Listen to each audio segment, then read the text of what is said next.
They sold me like livestock because my womb was broken. That's what they called me in Blackthorn Ridge. Worthless. Damaged goods. My own father dragged me to the auction block while the entire town gathered to watch my humiliation. Men laughed. Women whispered. The bids got lower and lower until I wasn't worth more than a lame horse. Then a silent cowboy bought me for $1 and everyone assumed I'd become his slave. But what happened next on that isolated mountain ranch changed everything I thought I knew about family, motherhood, and my own worth. Stay with me until the end. Hit that like button and comment what city you're watching from so I can see how far this story travels. The heat in Dr. Harrison's office wasn't just from the afternoon sun burning through the window. It was the kind of heat that came from shame, from words that burned worse than any fever. I'm sorry, Miss Whitmore, but the examination confirms what I suspected. Dr. Harrison wouldn't look at me directly. His eyes stayed fixed on the papers scattered across his desk. Like the ink, there was more important than the woman sitting 3 feet away. Your condition is permanent. You will never bear children. The room tilted, not dramatically. Nothing in my life ever happened dramatically until that moment. Just a slow, sickening shift, like the ground deciding it didn't want to hold me anymore. Never? My voice came out smaller than I intended. Never. He said it like he was confirming the weather. Matter of fact. Final. I heard my father's chair scrape against the floor before I saw him stand. Thomas Whitmore had never been a gentleman, but the look on his face right then went beyond his usual harshness. It was calculation. Cold, cruel calculation. She's 24 years old, he said. Not to me, but about me. Like I'd already stopped being a person. What am I supposed to do with a daughter who can't even fulfill a woman's basic purpose? Dr. Harrison shifted uncomfortably. Mr. Whitmore, perhaps we should discuss what? How I've wasted years feeding and housing a girl who'll never bring a husband or grandchildren, who'll never be worth a dowry. He grabbed my arm, fingers digging through the thin fabric of my dress. Get up. Papa, please, don't call me that. His breath reeked of whiskey, though it was barely past noon. A man's daughter is supposed to give him something in return for raising her. You've given me nothing but disappointment. He dragged me out of that office while Dr. Harrison looked away. The physician's cowardice shouldn't have surprised me. Most men in Blackthorn Ridge measured a woman's value by her womb, her compliance, her ability to shut up and produce heirs. I'd just learned I failed the most important test.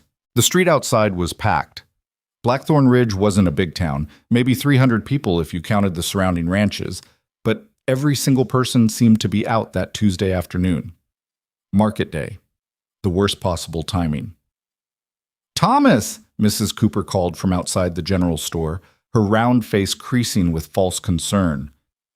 Is everything all right with Clara? My father didn't slow down. He hauled me toward the town square like I was a sack of grain, my boots stumbling over the dusty street. Everything's just fine, Margaret, he shouted back. Just found out my daughter's as barren as the desert. Thought the whole town should know what they're dealing with. The crowd's reaction was immediate. Whispers erupted like wildfire. Barren? Poor thing. Well, that explains why no man's proposed. I always thought something was wrong with her. I wanted to disappear, to sink into the ground, to wake up and discover this was some horrible nightmare. But my father's grip kept me anchored to reality, kept dragging me forward while the entire town watched. The auction block stood in the center of the square, a wooden platform used for livestock sales and public announcements. My father pulled me toward it with purpose. No. The word finally broke from my throat. Papa, no, please don't do this. I said, don't call me that. He shoved me forward. You're not my daughter anymore. You're just another mouth to feed, and I'm done wasting resources on dead weight. He forced me up onto the platform. The wood was rough under my palms as I tried to catch my balance. Faces stared up at me, people I'd known my entire life, Sarah Mitchell, who'd taught me to sew, James Wheeler, who used to sneak me extra candy when I was little, Pastor Edwards, who'd baptized me in the river when I was 12. None of them moved to help. Gentlemen, my father's voice boomed across the square, showman loud. I've got a proposition for you today. One slightly used daughter, 24 years old, decent cook, can clean and mend. Strong back, healthy teeth.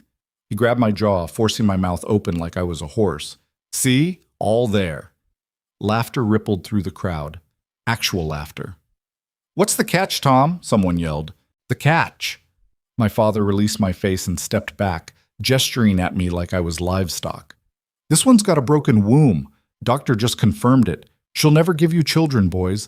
But hell, if you just need someone to wash your floors and cook your meals, she'll do. No risk of pregnancy complications either.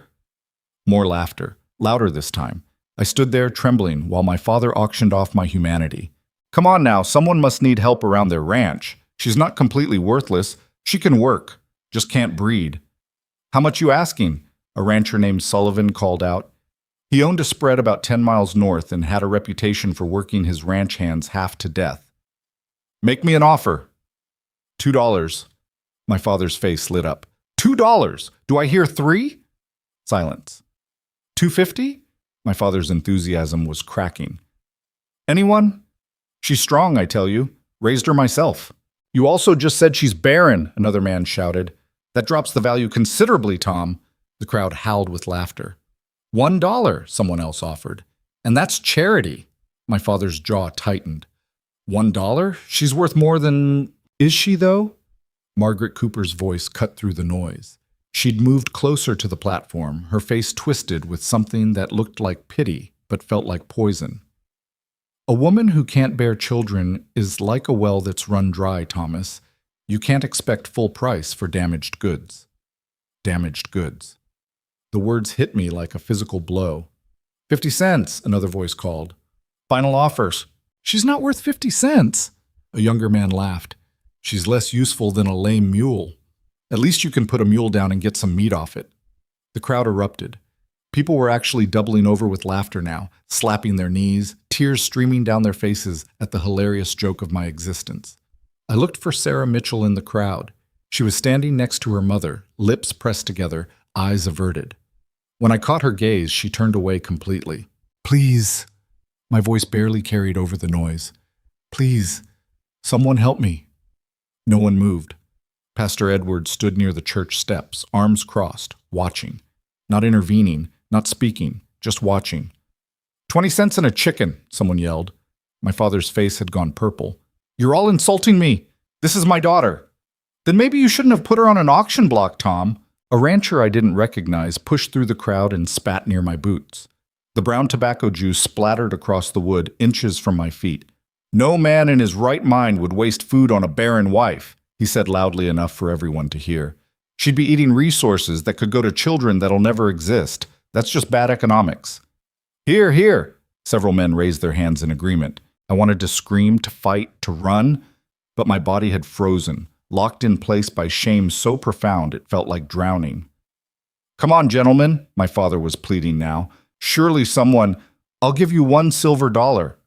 The voice came from the back of the crowd, deep, quiet, but somehow it cut through all the noise. The laughter died down as people turned to look. A man stepped forward, tall, maybe 6'2" or 6'3", broad shoulders under a worn leather jacket, dark hair that needed cutting, stubble covering a strong jaw. But it was his eyes that caught me. Gray-blue, like storm clouds, and completely unreadable. I'd seen him around town a few times, but never knew his name. He kept to himself, only came into Blackthorn Ridge every few weeks for supplies, never stayed long enough to socialize. $1 silver, he repeated, pulling a coin from his pocket and holding it up so everyone could see. The crowd went silent. My father stared at the stranger. That's less than what Sullivan offered. Sullivan withdrew his bid. The stranger's voice was flat, emotionless. Do you want the dollar or not? My father looked around at the crowd, maybe hoping someone would outbid this mysterious cowboy. No one spoke. Fine. $1. She's yours. The stranger walked toward the platform, boots heavy on the packed dirt. He climbed the steps, and up close I could see the lines around his eyes, the weathered look of someone who spent most of their life outdoors.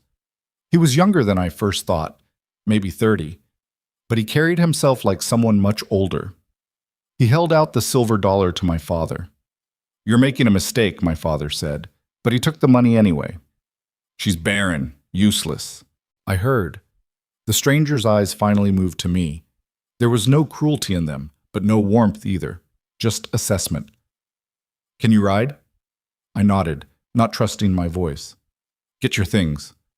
I don't have... My throat closed. I don't have anything. Something flickered across his face, too quick to identify. Then come on. He turned and started walking off the platform. For a moment I just stood there, frozen, while the entire town watched. Then I realized this was my chance to escape, and I stumbled after him. Behind us, the laughter started again. Different this time. Mocking. The Cowboy's pity purchase. Hope you got a receipt, mister. You overpaid by about $1. The stranger, I still didn't know his name, didn't react. He walked straight to where 2 horses were tied outside the saloon. One was a large black gelding, clearly his. The other was a smaller brown mare. You know how to mount? He asked. Yes. Then get on. I approached the mare slowly. She was pretty, well-kept, with intelligent eyes. When I put my hand on her neck, she didn't shy away. Getting into the saddle felt like escaping a prison. Once I was mounted, some of the shame lifted. Not all of it. That would take longer. But enough that I could breathe again. The stranger swung onto his gelding with practiced ease. Without a word, he turned the horse toward the edge of town and started riding. I followed. Behind us, the crowd's laughter faded into the distance, replaced by the steady rhythm of hoofbeats and the sound of wind through dry grass. We rode for maybe 20 minutes before he spoke again. Name's Rhett Grayson. Clara Whitmore. He nodded once like he was filing that information away. Ranch is about an hour north, up in the mountains. You have any problem with isolation? No. Good. He paused. You have family besides your father? My mother died when I was 16. Another nod. Siblings? No. We rode in silence for a while longer. The land started changing, becoming rockier, more vertical. Trees appeared, pines and aspens, and the air got cooler. I'm not going to hurt you, Rhett said suddenly. Just so that's clear. I looked over at him, surprised. His eyes stayed fixed on the trail ahead. I know what that looked like back there, but I'm not buying a slave or a servant or whatever those people thought. I need help at the ranch. You need a place to go. That's the arrangement.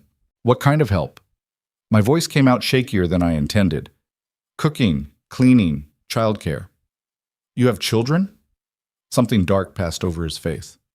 5, ages 3 to 14. And their mother? Dead. 6 months ago. His jaw tightened. Fever took her fast. By the time the doctor got to the ranch, she was already gone. I'm sorry. He didn't respond to that, just kept riding. The trail got steeper. We climbed higher into the mountains, following a path that wound between massive boulders and thick stands of pine. The air smelled like resin and earth. Those people back there, Rhett said after a long silence. The things they said about you, about your condition. You believe that? Believe what? That you're worthless because you can't have children.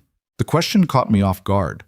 I'd spent the last hour trying not to think about it, trying to outrun the shame and humiliation. Now he was forcing me to confront it directly. I don't know what I believe anymore, I admitted. Well, I'll tell you what I believe. He glanced over at me. I believe people who measure human value based on biology are idiots. And I believe that town is full of cruel, small-minded fools who wouldn't recognize real worth if it bit them. I didn't know what to say to that. My wife, Catherine, she loved those kids more than anything. Died protecting them from that fever, trying to nurse them through it while she got sicker and sicker. His voice was rough. But before we had kids, people looked at her different. Like she wasn't quite complete. Like her whole purpose was just to produce heirs. She hated it. Said she was a person first, a mother second. She sounds like she was strong. She was. He turned his eyes back to the trail. And so are you, whether you know it yet or not. The ranch appeared as we crested a ridge. It was bigger than I expected, a large main house, a barn, several outbuildings, corrals, and what looked like extensive grazing land stretching up the mountainside. But as we got closer, I could see the neglect. Fence rails that needed mending, weeds overtaking the garden, windows that hadn't been washed in months. Rhett noticed me looking. Like I said, I need help. We rode into the yard and immediately a door slammed. A boy emerged from the house, tall, maybe 14, with dark hair in his father's jaw. But where Rhett's eyes held sadness, this boy's held pure anger. You brought someone? The boy's voice dripped with accusation. Luke, this is Clara. She's going to help around the ranch. We don't need help. Luke's eyes raked over me, taking in my dusty dress, my tangled hair, the shame probably still visible on my face. Especially not from some woman you picked up in town. Luke, Mom's only been dead 6 months, the boy's voice cracked. 6 months, and you're already replacing her? I'm not. Rhett's patience was clearly wearing thin. This is not about replacing your mother. Then what is it about? Luke stepped closer. You think we need some stranger to cook and clean? We've been managing fine. I looked at the house, at the dirty windows, the overgrown garden, the general air of neglect. They definitely hadn't been managing fine, but I kept my mouth shut. This wasn't my fight. Go inside, Rhett said quietly. Tell your brothers and sisters to set an extra place for dinner. I'm not. That wasn't a request. Father and son stared at each other for a long moment. Then Luke spun and stormed back into the house, slamming the door hard enough to rattle the frame. Rhett dismounted and began unsaddling his horse. Sorry about that. He's grieving, I said, sliding off the mare. It's understandable. Doesn't make it easier. He pulled the saddle off and hauled it toward the barn. Come on. I'll show you where you'll sleep. The house was worse inside than out. Dishes piled in the kitchen, dust coating every surface, clothes scattered across furniture. The smell of unwashed bodies and stale food hung in the air. 3 younger children peered at me from the hallway. 2 boys, maybe 8 and 10, and a little girl who couldn't have been more than 3 or 4. All of them looked unwashed, underfed, and utterly lost. Kids, this is Miss Clara, Rhett said. Clara, that's Henry, the 10-year-old, Samuel, the 8-year-old, and Daisy, the little girl. Hi, I said softly. Only Daisy responded with a tiny wave. There's a room off the kitchen, Rhett continued. Used to be Catherine's sewing room. I moved a bed in there this morning. It's not much, but it's fine. Anything was better than going back to my father's house. Thank you. He nodded. I'll let you get settled. Dinner's usually around 6. He left me there, standing in the middle of a disaster, with 4 pairs of eyes watching my every move. I looked around at the filth, at the grieving children, at the broken household that I'd just been brought into. And I realized that maybe, just maybe, this was exactly where I needed to be. Because these children, they'd been told they were broken too. Told that a family without a mother was incomplete, damaged, less than whole. Just like me. The room Rhett had prepared was small but private. Just a bed, a washstand, and a small table. Someone, probably Rhett, had attempted to clean it, but dust still clung to the corners. I sat on the bed and let myself feel everything I'd been holding back during the ride. The shame, the humiliation, the raw burning anger at my father, at the doctor, at every person who'd stood in that square and laughed while I was sold like livestock. Tears came hot and bitter. I pressed my face into my hands and let them fall. A soft knock interrupted my breakdown. Miss Clara? A child's voice. Young. I wiped my eyes quickly and stood. When I opened the door, Daisy was standing there, clutching a worn rag doll. Hi, sweetheart. Are you crying?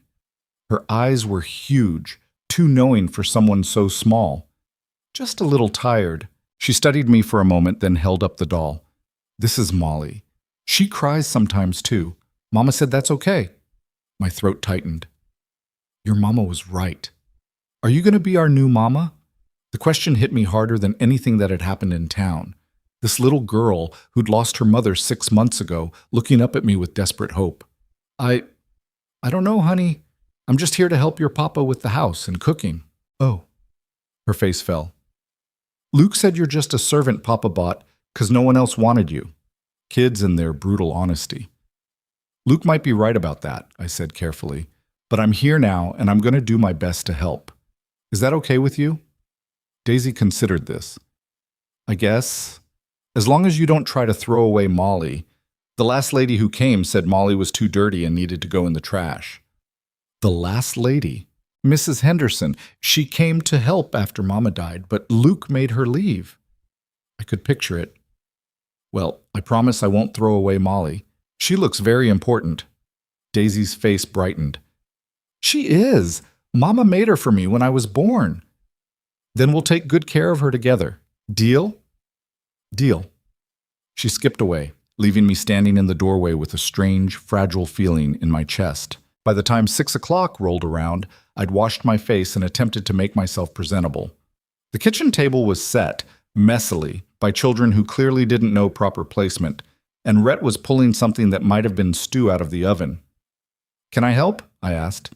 "You can sit." He ladled the stew into bowls. "Tonight you're a guest." "I'm not." "Tonight you're a guest," he repeated firmly. "Starting tomorrow, you can work. But tonight, you eat." The children filed in. Luke last, his face a thundercloud. Everyone sat in their assigned spots. Luke at one end, Rhett at the other, the younger kids in between. There was a conspicuous empty chair, Catherine's spot, I realized. Rhett noticed me looking. "You can sit there. She'd want someone to use it." Luke's spoon clattered against his bowl. "How do you know what she'd want?" "Luke, no!" The boy stood abruptly. "You don't get to tell us what Mom would want. You don't get to bring some random woman into her house and pretend everything's fine. Sit down." "I won't. This is wrong, and you know it." Luke pointed at me. "She's not Mom. She'll never be Mom, and I don't care what you paid for her." The words died as Rhett's fist slammed against the table. The dishes jumped. Daisy whimpered. "Enough." Rhett's voice was dangerously quiet. "You will sit down. You will eat your dinner, and you will treat Miss Clara with basic human respect. Am I clear?" Luke's eyes filled with tears. For a moment I thought he might break, might let out whatever was really hurting him, but instead he grabbed his bowl and threw it against the wall. The ceramics shattered, stew splattered across the floorboards. Then he ran. Out the door, into the gathering darkness. Rhett stood to follow, but I caught his arm. "Let him go. He needs space. He needs discipline. He needs to grieve." I looked at the broken bowl, the mess. "I'll clean this up. You stay with the other children." Rhett hesitated, then nodded. I found a cloth and got down on my hands and knees to scrub stew off the floor. Behind me I heard Rhett trying to coax the younger children into eating, his voice gentle despite the tension. This was my life now. This broken family, this messy house, these grieving children who saw me as an intruder. And somehow, despite everything that had happened today, despite being sold like livestock and humiliated in front of an entire town, I felt the smallest spark of purpose. These kids needed someone, and I needed to be needed. Maybe that was enough to start with. Later that night, after the younger children had gone to bed and Rhett had gone to find Luke, I sat in my small room and listened to the mountain wind howl through the pines. Tomorrow I'd start earning my place here. Tomorrow I'd begin the impossible task of fixing a family that maybe couldn't be fixed. But tonight, I let myself acknowledge a truth I'd been avoiding. Maybe my father was right. Maybe I was damaged goods. But maybe damaged people could still do something worthwhile. And maybe, just maybe, a woman didn't need a working womb to matter. The first week at the Grayson Ranch taught me that grief had a smell. It clung to unwashed sheets and dirty floors, mixed with the scent of meals barely touched and laundry left too long in baskets. It settled into corners like dust, impossible to sweep away no matter how hard you tried. I tried anyway. That first morning, I woke before dawn out of habit. The house was silent except for the wind rattling the windows and the creak of old wood settling. I dressed quickly in the same clothes I'd worn from town, I had nothing else, and made my way to the kitchen. The mess from Luke's outburst was still there. I'd cleaned the stew, but the shattered bowl pieces sat in a pile where I'd swept them. I threw them away and started assessing the real damage. The cupboards were nearly bare. Some flour, a bit of sugar, dried beans that looked like they'd been there since before Catherine died. The cold box held butter going rancid and milk that smelled questionable. I found eggs in the hen house, at least someone had been maintaining the chickens, and managed to put together something resembling breakfast. Rhett appeared first, looking like he hadn't slept. "You didn't have to start so early. Habit." I flipped the eggs. "Coffee's ready if you want it." He poured himself a cup and sat at the table, watching me work. The silence felt heavy. "Luke didn't come back until past midnight," he said finally. "Slept in the barn." Is that normal? It's been normal since Catherine died. Anytime something upsets him, he runs, sometimes for hours. I plated the eggs and set them in front of him. He'll come around. You sound confident. I'm not. I returned to the stove. But hope's free, so I might as well use it. The corner of his mouth twitched, almost a smile. Catherine used to say something like that. The younger children trickled in over the next 30 minutes. Henry first, quiet and watchful. Then Samuel, who kept glancing at me like I might disappear if he looked away. Daisy came last, still clutching her doll, hair tangled from sleep. Good morning, I said to each of them. Only Daisy responded.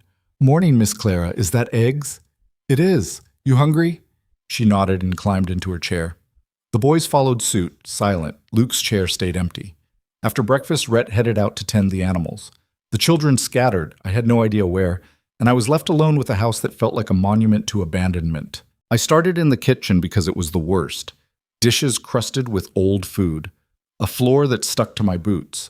Surfaces I was afraid to touch without gloves. It took 3 hours just to make it functional. Around mid-morning, I heard the front door open. Luke appeared in the kitchen doorway, still wearing yesterday's clothes, hay stuck in his hair from the barn. There's breakfast left if you want it, I said, without looking up from scrubbing the counter. I'm not hungry. Suit yourself. He didn't leave, just stood there, radiating hostility. My mother kept the kitchen cleaner than this, he said finally. I'm sure she did. She wouldn't let dishes pile up like that. She had standards. I stopped scrubbing and turned to face him. Your mother also had help, I'm guessing. A husband who was present, a house that hadn't been neglected for 6 months. I've been here less than 24 hours, Luke. Give me time. His jaw clenched. We don't need you here. Your father seems to think differently. My father's making a mistake. He stepped closer. You're just some woman he felt sorry for. That's the only reason he brought you here. Pity. The word stung because it was probably true. Maybe, but I'm here anyway, and I'm not leaving just because you're unpleasant. We'll see about that.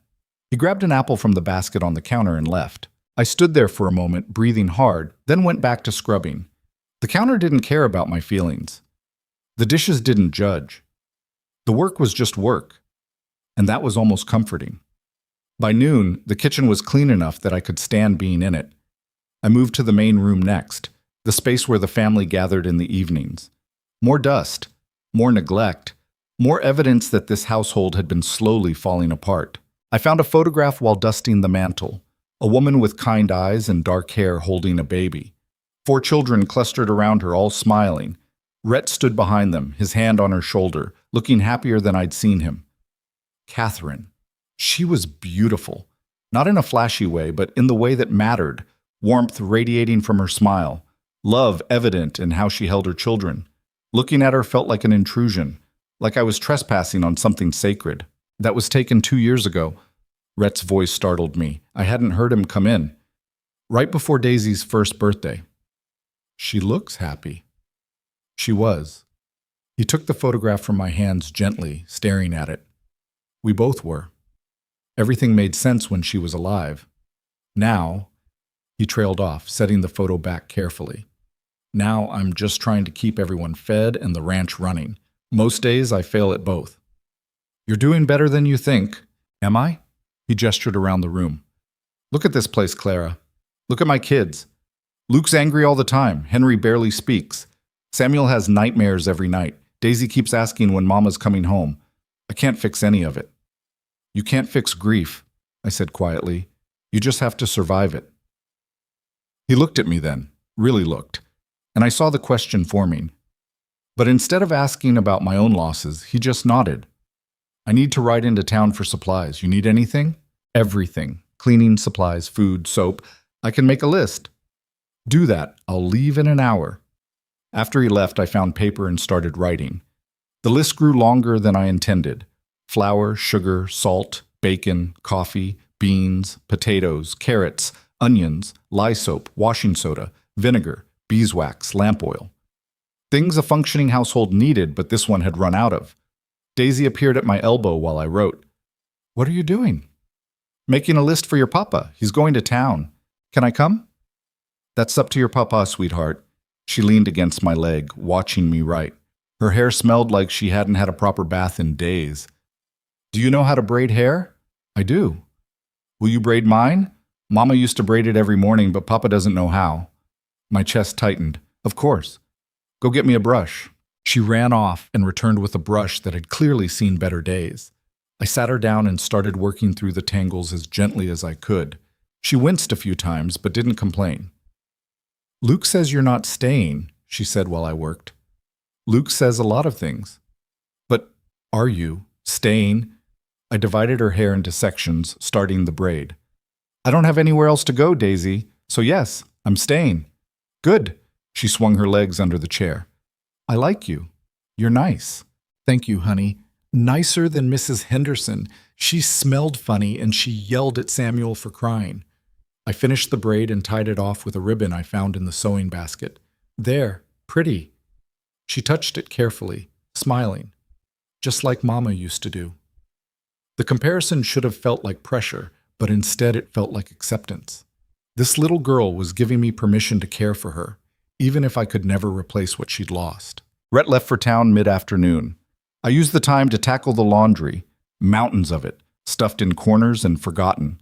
The washboard was outside, along with a large copper pot for boiling water. I hauled water from the well until my arms ached, built a fire under the pot, and started scrubbing. Henry appeared after about an hour, hovering at the edge of the yard. You need something? I asked, wringing out a shirt. Luke says you're going to leave like the others. The others, plural. How many people has your father brought here to help? 3. Mrs. Henderson lasted 2 weeks. Miss Sarah lasted 4 days. Mr. Patterson lasted 1 afternoon. What happened to them? Henry shrugged. Luke mostly. He's good at making people leave. Well, Luke's going to have to try harder with me. I dropped the shirt in the rinse bucket. I'm stubborn. Why? Why what? Why do you want to stay? Luke said Papa bought you because nobody else wanted you, said you were broken. There it was. That word again. Broken. I sat back on my heels and looked at Henry, really looked at him. 10 years old, too thin, eyes that had seen too much loss. You want the truth? He nodded. Your brother's partly right. The town I came from decided I was worthless because I can't have babies. My own father sold me like livestock, so, yeah, maybe I am broken by their standards. I went back to scrubbing. But you know what I think? I think a lot of people in this world are broken in different ways. Your family's broken because you lost your mama. I'm broken because my body doesn't work right. Luke's broken because he's so angry he can't see straight, but broken doesn't mean useless. Henry was quiet for a long moment. Do you think we'll ever stop being sad? Honestly, I don't know, but I think maybe we can learn to be sad and okay at the same time, if that makes sense. It doesn't. Fair enough. I smiled at him. Want to help me hang these? He did. We worked in comfortable silence, stretching shirts and trousers on the line. The wind caught them, making them dance like ghosts. My mama used to sing while she did laundry, Henry said suddenly. Yeah? What songs? I don't remember the names, just that she had a pretty voice. I bet she did. We finished hanging the clothes and I started on another load. Henry stayed, handing me items from the basket, not talking, but not leaving either. It felt like progress. Rhett returned as the sun was setting, wagon loaded with supplies. I helped him unload while he detailed the trip. Ran into some folks from town, he said, carrying a flour sack. They had questions about you. I'm sure they did. Margaret Cooper asked if you were working out, like you were a new horse I was testing. His jaw was tight. I told her to mind her own damn business. You didn't have to do that. Yeah, I did. He set the flour down harder than necessary. The way those people talk about you, about any woman, it's disgusting. We finished unloading in silence. The cupboards looked better with actual food in them. I could work with this. Tomorrow I'll start on the upstairs, I said, putting away the last of the supplies. The bedrooms need attention. Clara, Rhett's voice stopped me. You don't have to work yourself to death to earn your place here. You're not a servant. Then what am I? He considered that. Someone who needed help. Same as us. It was the kindest thing anyone had said to me in months. That night I made a real dinner. Roast chicken with vegetables, fresh bread, apple pie from the apples Luke had taken. The children actually ate, even Luke, though he refused to look at me. After dinner, while Rhett put Daisy to bed, I found Samuel sitting on the back porch, staring at nothing. "Hey," I said, sitting beside him. "You okay?" He shrugged. "Henry mentioned you have bad dreams sometimes." Another shrug. "You want to talk about them?" "They're about Mama." His voice was small. "I dream she's calling me, but I can't find her. I look everywhere, but she's just gone." My throat tightened. "That sounds scary." "It is. And when I wake up, I remember she really is gone, and that's even worse." I wanted to hug him, but wasn't sure if he'd accept it. "You know it's okay to miss her, right? And to be sad? You don't have to be strong all the time." "Papa needs us to be strong." "Your papa needs you to be honest. There's a difference." Samuel finally looked at me. "Do you miss your mama?" "Every day. She died when I wasn't much older than you, and I still have dreams about her sometimes." "Does it get easier?" "Yes and no. You stop crying every day. You start remembering the good things instead of just the loss. But there's always a piece of you that wishes things were different." I paused. "That's not very comforting, is it?" "Actually, it kind of is. Everyone keeps saying it'll get better, like missing Mama is something we'll get over, but you're saying it's okay to still be sad." "It is okay. As sad as you need to be for as long as you need to be." He leaned against me then, just slightly. I put my arm around his shoulders and we sat there, watching the stars come out, not saying anything else. The second week was harder than the first. I tackled the upstairs bedrooms and discovered the full extent of the neglect. Catherine in Rhett's room looked like a shrine. Her clothes still in the wardrobe, her hairbrush on the dresser with strands of dark hair still caught in the bristles. Rhett had been sleeping in there, but clearly couldn't bring himself to touch anything. I left that room alone. The children's rooms were disaster zones, clothes everywhere, beds unmade, floors you couldn't see. I started with Daisy's because it was smallest. "Why are you cleaning my room?" she asked, watching from the doorway. "Because it needs it." "Mama always let me help." I straightened. "Then grab that basket and start picking up your toys." We worked together, her small hands gathering dolls and wooden animals while I stripped the bed and opened windows. She chattered the whole time, about Molly, about the chickens, about how the barn cat had kittens she wasn't supposed to play with but did anyway. "Miss Clara?" "Are you going to marry Papa?" I nearly dropped the linens. "What? No, why would you think that?" "Because Mrs. Henderson said that's why ladies come to help. To try and marry Papa so they can have the ranch." The mercenary nature of that statement was startling. "Well, I'm not here to marry anyone. I'm here to work. That's all." "Oh." She sounded disappointed. "I thought maybe if you married Papa, you could be our real mama." "Daisy, honey, your real mama was Catherine. No one can replace her." "I know, but she's not here anymore, and I'm forgetting what she looked like. Sometimes I can't remember her voice." Her eyes filled with tears. "Is that bad?" I knelt down and pulled her into a hug. She came willingly, crying against my shoulder. "It's not bad. It's just what happens when time passes. But you know what? Your papa has pictures, and your brothers remember. And when you forget, they can help you remember." "Do you promise you won't leave?" It was a promise I had no business making, but looking at this little girl who'd already lost so much, I made it anyway. "I promise." Luke made good on his threat to make my life difficult. He tracked mud through freshly mopped floors. He told the younger children not to help me with chores. He accidentally let the chickens out 3 times in 1 week, forcing me to chase them down. I didn't react. Just cleaned the mud, did the chores myself, caught the chickens. His frustration was obvious. "Why aren't you fighting back?" he demanded one afternoon, cornering me in the kitchen. "Because you're not my enemy, Luke. You're a kid who's hurting." "Don't pretend you understand me." "I don't pretend to understand you, but I understand loss, and I understand anger, and I understand wanting to push people away before they can leave you. You don't know anything about me." But his voice cracked. "Maybe not, but I know you loved your mother, and I know you're terrified that if you accept me being here, it means you're forgetting her. It doesn't, though. You can hate me and still remember her. You can even, eventually, tolerate me and still remember her. The two things aren't connected. He stared at me, jaw working, eyes suspiciously bright. Then he turned and left without another word. But after that, the mud tracking stopped. 3 weeks in, I rode into town with Rhett to pick up supplies he couldn't fit in the wagon. I'd been dreading this moment, facing the people who'd watched my humiliation, who'd laughed while my father sold me. "You don't have to come," Rhett said when he saw my face. "Yes, I do. I can't hide forever." The looks started as soon as we rode down Main Street. Whispers followed us like shadows. Margaret Cooper actually crossed the street to avoid passing near me. Inside the general store, the merchant, a pinch-faced man named Talbot, took his time acknowledging us. When he finally did, his eyes slid over me with obvious disdain. "Grayson, and your purchase." Rhett's hand tightened on the counter. "Watch your mouth, Talbot." "Just stating facts. Whole town knows you bought damaged goods at auction. How's that working out for you?" "Better than your marriage, I'd wager, considering your wife spends most evenings at the saloon." Talbot's face went red. "You got a list, or are you just here to insult honest merchants?" I handed over the list, keeping my expression neutral.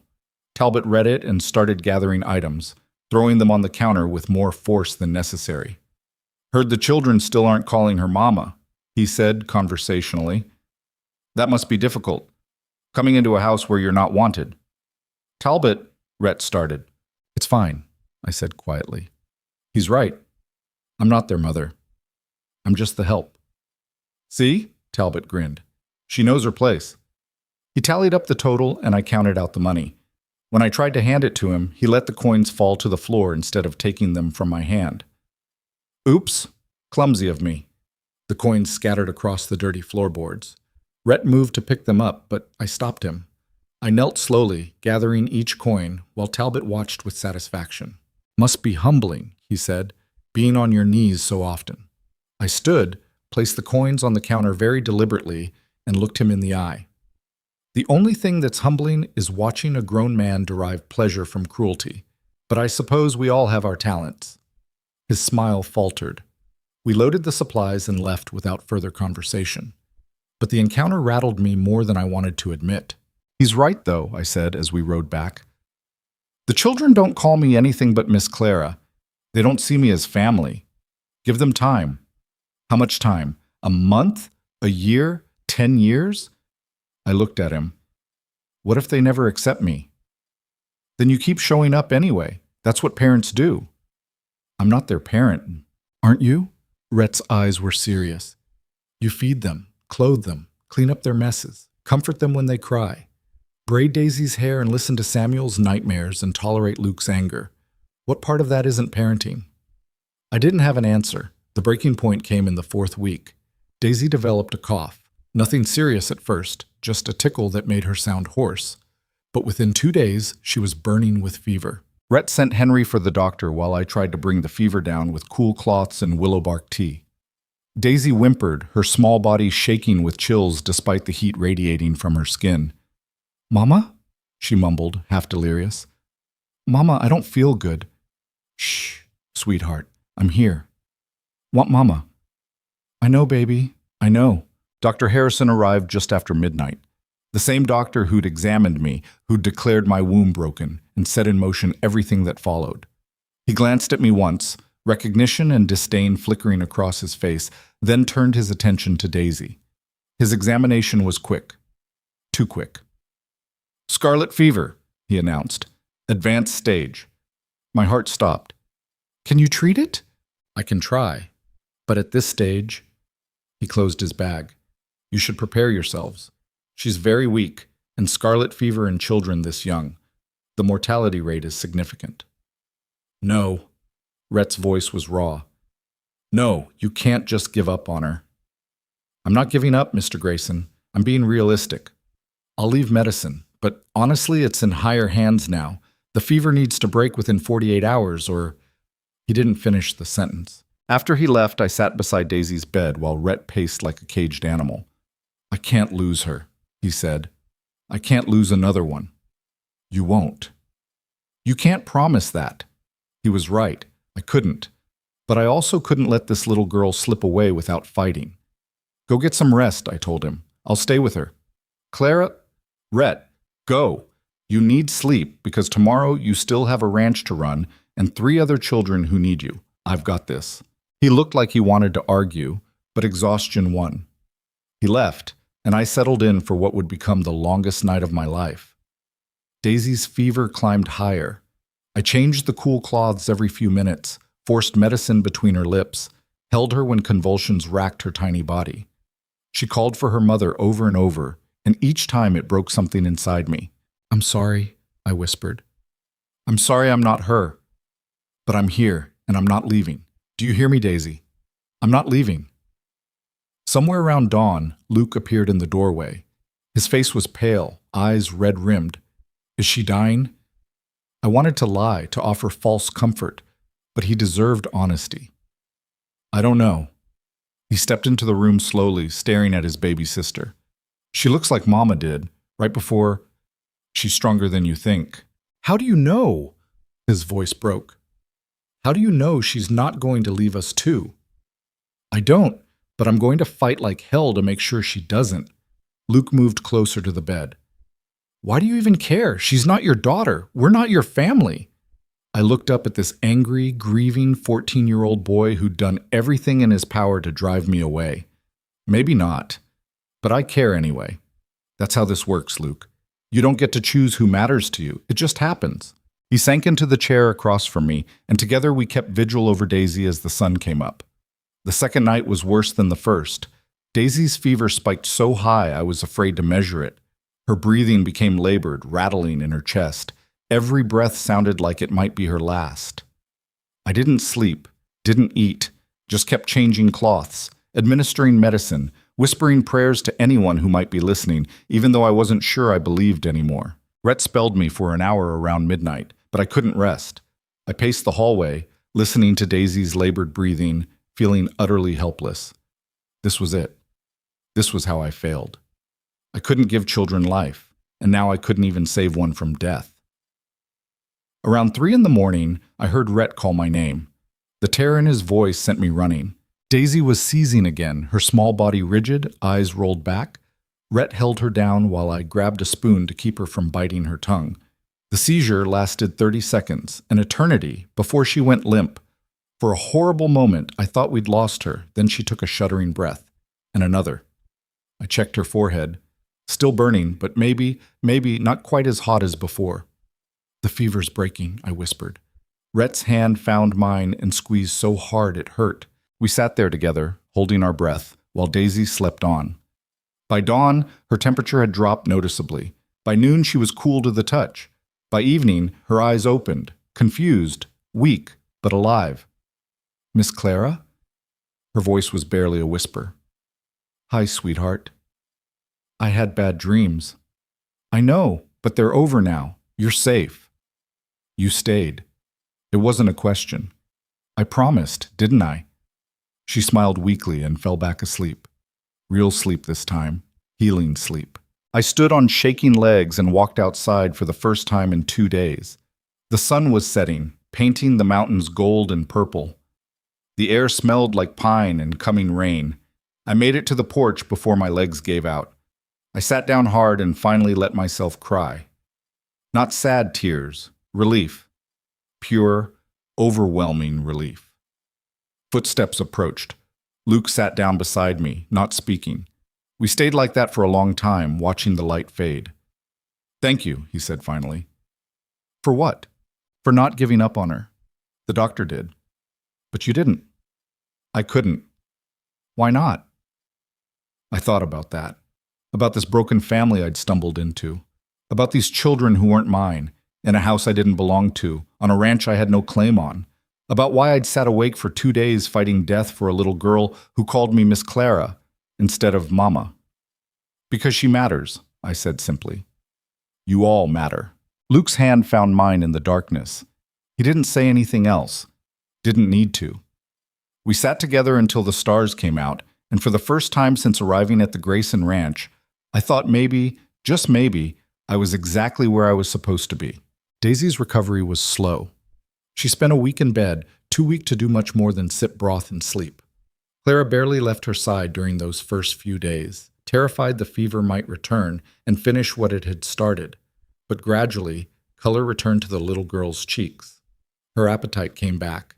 She started asking for Molly and complaining about being stuck in bed, signs that she was truly healing. The change in the household after that was subtle but undeniable. Luke stopped undermining Clara at every turn. He didn't suddenly become warm or affectionate, but the active hostility faded into something more like wary respect. Henry helped with chores without being asked. Samuel sought Clara out when nightmares woke him, crawling into the kitchen where she'd be kneading bread before dawn. And Daisy started calling her mama. It happened casually, without fanfare. Clara was helping her dress one morning, buttoning the back of her little calico dress, when Daisy said, "Mama, can I go play with the kittens today?" Clara's hands froze on the buttons. "I mean," Daisy's voice went small. "Is it okay if I call you that? Luke said maybe I shouldn't because it might make you sad. Or make Papa mad. Or, it's okay." Clara's throat was tight. "You can call me whatever feels right to you." "It feels right." Daisy turned around, looking up with those serious eyes. "You saved me. Mama Catherine loved me and gave birth to me, but you saved me. Luke said that counts." Clara pulled her into a hug before the tears could fall. "It counts, sweetheart. It definitely counts." By the time Daisy was well enough to leave her room, spring had arrived in full force. The ranch came alive with new growth, wildflowers dotting the meadows, aspen leaves unfurling bright green, the creek running high with snowmelt. It should have been a peaceful time, a time for the Grayson family to settle into their new normal. Instead, trouble arrived in the form of a black carriage rolling up the mountain road on a Tuesday afternoon. Clara was hanging laundry when she saw it. Expensive, well-maintained, pulled by two matching bay horses. Not the kind of vehicle that showed up at isolated mountain ranches by accident. Rhett emerged from the barn, wiping grease from his hands. His face went carefully blank when he saw the carriage, a look Clara had learned meant trouble. "You know who that is?" she asked.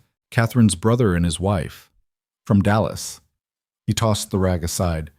"This won't be pleasant. Get the children inside." Clara gathered the kids quickly. They went without argument, sensing the tension. Through the kitchen window, she watched Rhett approach the carriage as a well-dressed couple climbed out.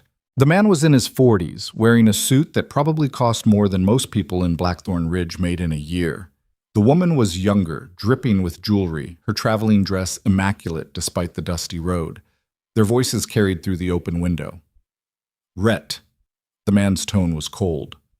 "We came as soon as we heard." "Heard what exactly, Charles?" "That you've installed some woman in Catherine's home, a woman you purchased at auction like livestock." Charles looked toward the house with obvious disgust. "My sister's been dead less than a year and you've already replaced her with the town whore?" Rhett's fist connected with Charles's jaw before Clara could blink. The well-dressed man went down hard, landing in the dirt. His wife shrieked. "You watch your mouth," Rhett said quietly. Too quietly. "Clara's not a whore. She's helping with the children and the ranch. Nothing more." Charles wiped blood from his split lip, eyes blazing. "The entire town says otherwise. They say you bought a barren woman because she was cheap and convenient, that she's living in my sister's house, sleeping in her bed. She has her own room." Rhett's voice was dangerous. "And what the town says doesn't concern me. It concerns us." Charles got to his feet, brushing dirt from his expensive suit. "We have a responsibility to Catherine's children, to ensure they're being raised properly, by someone appropriate." "They're my children too." "Are they? Because from what we've heard, you've abandoned them to the care of a disgraced woman while you drink yourself stupid every night." Clara's hands clenched on the windowsill. That was a lie. Rhett barely touched alcohol, and she'd never seen him drunk. "Who told you that?" Rhett asked. "Does it matter? We have witnesses willing to testify that those children are being neglected, that this woman is unfit, that you're unfit." Charles straightened his jacket. "We're petitioning the court for custody." The words hung in the air like a gunshot. "Like hell you are." "We already have. Judge Morrison will be sending an investigator within the month. And when he sees the conditions those children are living in, when he hears about the woman you've brought into their lives," Charles smiled, sharp and mean, "those children deserve better than what you're providing. They deserve family who can give them stability, morality, a proper upbringing." Get off my land. We're staying at the hotel in Blackthorn Ridge for the next few days, observing, gathering evidence. Charles climbed back into the carriage. I loved my sister Rhett, but she made a mistake marrying you. I won't let her children suffer for it. The carriage rolled away, leaving Rhett standing in the yard, fists clenched, shoulders rigid with rage. Clara met him at the door. I heard. I'm sorry. He wouldn't look at her. I should have known they'd pull something like this. Catherine's family never thought I was good enough for her. Now they're using you as ammunition. They can't actually take the children, can they? You're their father. Courts favor blood relatives with money and social standing. Charles has both, and He finally looked at her. I have a ranch that's barely functional and a woman living here that I bought at auction. It doesn't look good. So what do we do? I don't know. He sank into a chair, suddenly looking exhausted. Maybe they're right. Maybe the kids would be better off. Don't. Clara's voice was sharp. Don't you dare finish that sentence. Those children love you. They need you, and they're not going anywhere. You sound confident. I'm terrified. But we don't have the luxury of giving up. She pulled out a chair and sat across from him. What did the investigator look for? When he comes? Everything. Living conditions, the children's health and education, moral environment, whether we're fit parents. Then we make sure there's nothing to find. The house is already cleaner than it's been in months. The kids are healthy, well-fed. Luke's been helping Henry and Samuel with their reading. Daisy knows her numbers to 20. Clara ticked items off on her fingers. What else? The moral environment part is going to be the problem. Unmarried woman living here, rumors flying around town about why I bought you. Rhett rubbed his face. Charles is going to paint you as a prostitute and me as a fool. Then we change the narrative. How? Clara took a deep breath. We get married. The silence that followed was deafening. What? Rhett stared at her. Not a real marriage, a practical one. We stand in front of the preacher, say the words, file the papers, give the investigator one less thing to criticize. She kept her voice steady despite her racing heart. You need a wife to look respectable. I need security. This arrangement benefits us both. Clara, you can't be serious. I'm completely serious. Look, I know it's not romantic or traditional or any of the things a marriage should be. But it solves the immediate problem. And once the investigation is over, once Charles and his wife go back to Dallas, we can quietly annul it. No one has to know it wasn't real. Rhett studied her face. What do you get out of this? Besides security. Isn't that enough? A week ago, I was worthless. Now I have a purpose. Children who need me. A place I belong. She met his eyes. I'm not asking you to love me, Rhett. I'm asking you to let me help. He was quiet for a long time. The kids would have opinions about this. Then let's ask them. They gathered the children in the main room. Luke looked suspicious immediately. What's going on? Rhett explained the situation, Charles's visit, the threat of custody battle, the court investigator. The children's faces went from confused to frightened. They can't take us away, Samuel said, voice shaking. Can they? Not if we don't let them. Rhett glanced at Clara. Miss Clara has suggested a solution, but it involves all of you, so you get a say. What kind of solution? Henry asked. Clara forced herself to speak calmly. Your father and I could get married, legally. It would make me your stepmother in the eyes of the law, which would help fight your uncle's claim, but only if you're comfortable with it. Luke's face went through several expressions: surprise, anger, consideration. Would you actually be married? Like, would you share a room and everything? No, Rhett said firmly. Nothing would change except the paperwork. Clara would still have her own room. We'd still be what we are now. Which is what exactly? Luke pressed. Partners, friends, people trying to keep this family together. Daisy climbed into Clara's lap. Would it make you really my mama? Like, forever? Clara's chest tightened. If that's what you want, sweetheart. I want that. She looked at her brothers. Don't you want that? Samuel nodded immediately. Henry took longer, but eventually agreed. All eyes turned to Luke. The 14-year-old stared at the floor, jaw working. Finally, he looked up. You saved Daisy's life. You've worked harder than anyone to fix this place. And you haven't run away even though I've been awful to you. He took a shaky breath. Mama would have liked you, I think. She would have wanted us to be okay. So, yeah, I'm okay with it. Clara felt tears prick her eyes. Coming from Luke, that was practically a declaration of love. Then it's settled, Rhett said. We'll talk to Pastor Edwards tomorrow. But talking to Pastor Edwards proved more complicated than expected. The man listened to their request with increasing disapproval, his round face pinching tighter with each word. Absolutely not, he said when Rhett finished explaining. I will not sanctify a marriage born of such pragmatic motivations. Marriage is a sacred covenant, Mr. Grayson, not a legal maneuver. We understand that, Clara said, but what the children need is moral guidance, not a father who buys women at auction and parades them as respectable wives. Edward stood, clearly dismissing them. I suggest you examine your choices, both of you. Perhaps Mr. Charles is right to question the environment you're providing. They left the church in stunned silence. Outside, Clara fought the urge to scream. Well, that went poorly, Rhett said. There has to be another option. Someone else who can perform the ceremony. The nearest other church is 40 miles away, and I guarantee Edwards will spread word about this conversation faster than wildfire. He was right. By that evening, the entire town knew Rhett and Clara had tried to arrange a marriage and been rejected. The whispers intensified. At the general store the next day, women pulled their children away from Clara like she was contagious. Talbot was even worse than usual. Here you're trying to make yourself respectable, he said loudly. Bit late for that, don't you think? A woman who sells herself once will sell herself again. Clara set her purchases on the counter with deliberate care.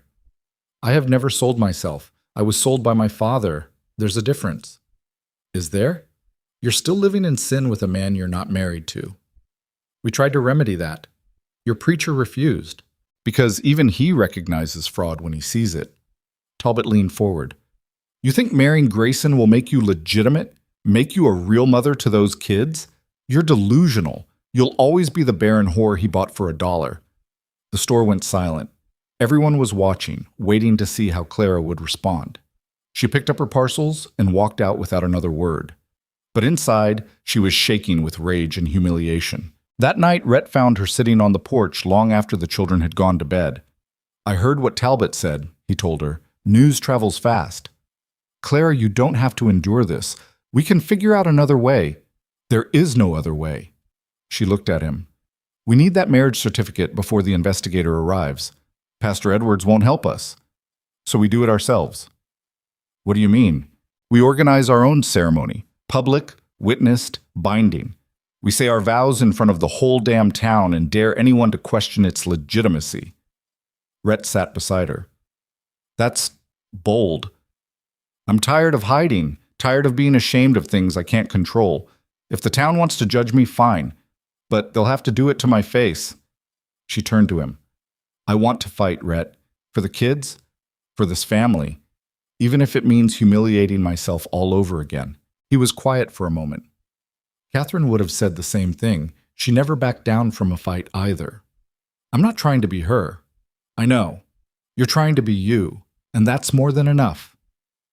They spent the next week planning. Clara sewed a simple dress, nothing fancy, just clean and respectable.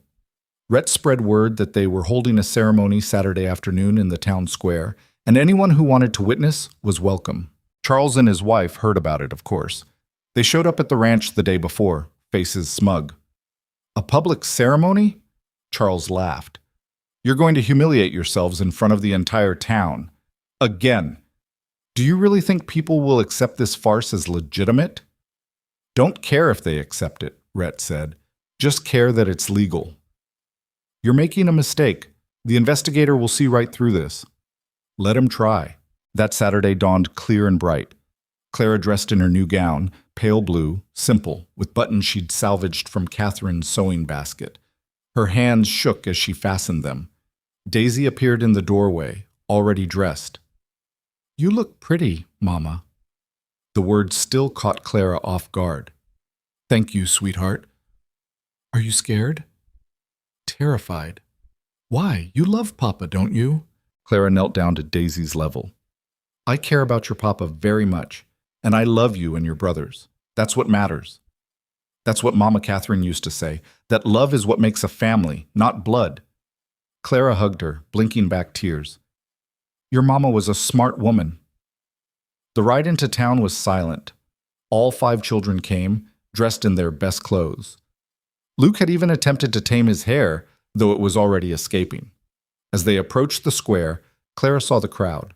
Nearly the entire town had shown up. Some were there out of genuine curiosity. Others clearly came for entertainment, to watch the auction woman try to legitimize herself through marriage. Clara recognized cruel anticipation on more than a few faces. Pastor Edward stood near the church steps, arms crossed, radiating disapproval. Margaret Cooper whispered behind her fan to a cluster of women. Talbot leaned against his store, smirking. And there, near the front, stood Charles and his perfectly dressed wife, watching like vultures. Clara's courage nearly failed. This was a mistake. A terrible, humiliating mistake. Then she felt small hands slip into hers. Daisy, looking up at her with complete trust. It's okay, Mama. We're all here. Clara looked at the other children. Samuel gave her a tentative smile. Henry nodded seriously. Even Luke met her eyes and mouthed, You got this. Rhett helped her down from the wagon and offered his arm. Still want to do this? No, but we're doing it anyway. They walked to the center of the square together. Someone had set up a simple wooden arch. Clara had no idea who. Rhett's ranch hand, maybe, or one of the few sympathetic townspeople. Rhett cleared his throat, and the crowd quieted. Thank you all for coming. I know many of you have questions about why we're here today, why Clara and I are choosing to marry. Some of you have made your opinions very clear. His eyes found Pastor Edwards. But the truth is simple. Clara saved my children. She saved my ranch. She saved me. And I'll be damned if I let anyone, family, church, or town take that away from us. Murmurs rippled through the crowd. Clara took a breath and stepped forward. Most of you know my story. You were there when my father sold me, when I stood on that auction block and discovered exactly what this town thought I was worth. Her voice shook but held. $1 silver, less than a lame mule, worthless because my body is broken in a way I can't fix. Some people had the grace to look ashamed. Others just stared. But Rhett saw something different. Not a commodity, not damaged goods, just a person who needed help. She looked at him. These past months, I've learned what it means to be needed, to have purpose beyond what my womb can or can't do. I've learned that family isn't about biology. It's about showing up, fighting, refusing to give up even when everything seems impossible. Daisy ran forward and grabbed Clara's hand. Then Samuel joined them. Henry. Finally, Luke walked up and stood beside his father, facing the crowd. This is our family, Luke said, voice cracking but firm. Maybe it's not conventional. Maybe it doesn't look like what you think family should look like. But Clara is our mother now, the one who sits up all night when we're sick, who makes sure we eat and do our schoolwork, who chose us even though she didn't have to. Clara's throat was too tight to speak. Rhett pulled a folded paper from his pocket. We wrote our own vows, because no preacher would marry us, and honestly, their approval stopped mattering the moment they chose judgment over compassion. He unfolded the paper. Clara Whitmore, I promise to respect you, support you, and protect you for as long as we both shall live. I promise to be your partner in raising these children. I promise that you will never again be measured by what you can't do, but celebrated for what you can. I promise you'll always have a home, a family, and a place where you matter. Tears streamed down Clara's face. She hadn't prepared anything so eloquent. I promise to care for your children like they're mine, to honor Catherine's memory while making my own place in this family. I promise to work hard, fight hard, and never give up on any of you. I promise that your grief and loss will be safe with me. And I promise that no court, no relative, no cruel word from anyone will make me walk away. Rhett took her hands. Then, by the power invested in me by absolutely no one, I declare us married, witnessed by this town, bound by our word, and sealed by the love of these children. He kissed her then, brief, chaste, but witnessed by everyone present. The crowd's reaction was mixed. Some people clapped, genuine supportive applause. Others looked scandalized. Charles stormed off to his carriage. Pastor Edward shook his head and retreated into the church. But Clara didn't care, because Henry was hugging her waist, Daisy was cheering, Samuel was grinning, and Luke, proud, grieving, healing Luke, had tears streaming down his face as he pulled both Clara and Rhett into a fierce embrace. "Thank you," he whispered. "Thank you for fighting for us." Margaret Cooper approached hesitantly. "That was quite a speech, dear." "Thank you, Margaret. For what it's worth, I think you're doing right by those children. And I'm sorry for how we treated you before. It wasn't much, but it was something." Over the next hour, several other townspeople offered similar apologies or quiet congratulations. Not everyone. Talbot still glared from his doorway, and plenty of women turned away, but enough that Clara felt a tiny shift in the town's perception. They were loading the wagon when the investigator arrived. He was younger than Clara expected, maybe 35, with sharp eyes and the tired look of someone who'd seen too much human misery. His name was Morrison, and he carried a leather folder full of papers. "Mr. Grayson, I'm here about the custody petition." "I know who you are." Rhett helped Daisy into the wagon. "You're early. Mr. Charles sent word that there was urgency to the situation. I came as soon as I could." Morrison's eyes swept over Clara, taking in her simple dress, her still damp cheeks. "You must be the woman in question." "Clara Grayson now. We just married." "I saw. Quite a spectacle." His tone was neutral, impossible to read. "I'll need to inspect your home, speak with the children individually, review living conditions. When would be convenient?" "Any time," Clara said. "We have nothing to hide." "Tomorrow then, morning." He tipped his hat and walked away. The ride back to the ranch was quiet. The children dozed, exhausted from the emotional day. Clara sat beside Rhett on the driver's seat, watching the mountains come into view. "Think it'll be enough?" she asked quietly. "The marriage, the ceremony, all of it?" "I don't know. Charles has money and influence. We have authenticity.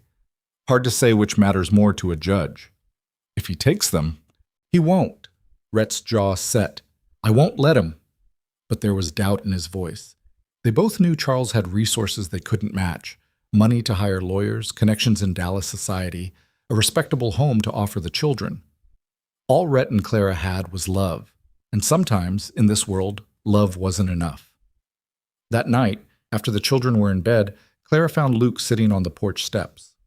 "Can't sleep?" she asked. "Thinking." He moved over so she could sit.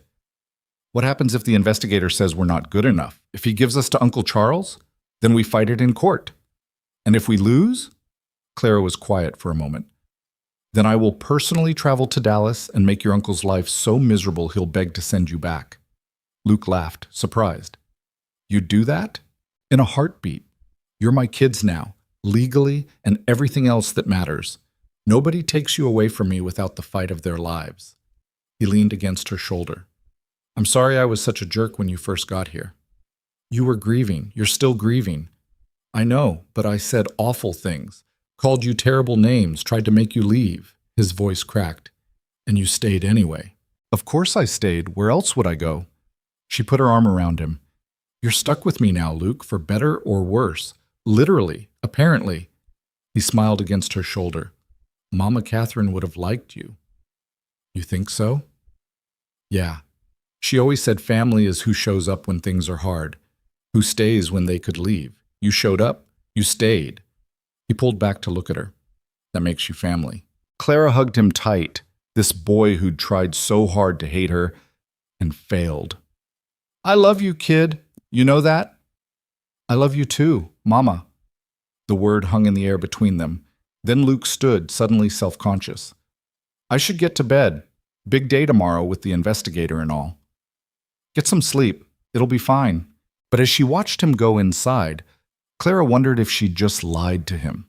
Because tomorrow, Morrison would come.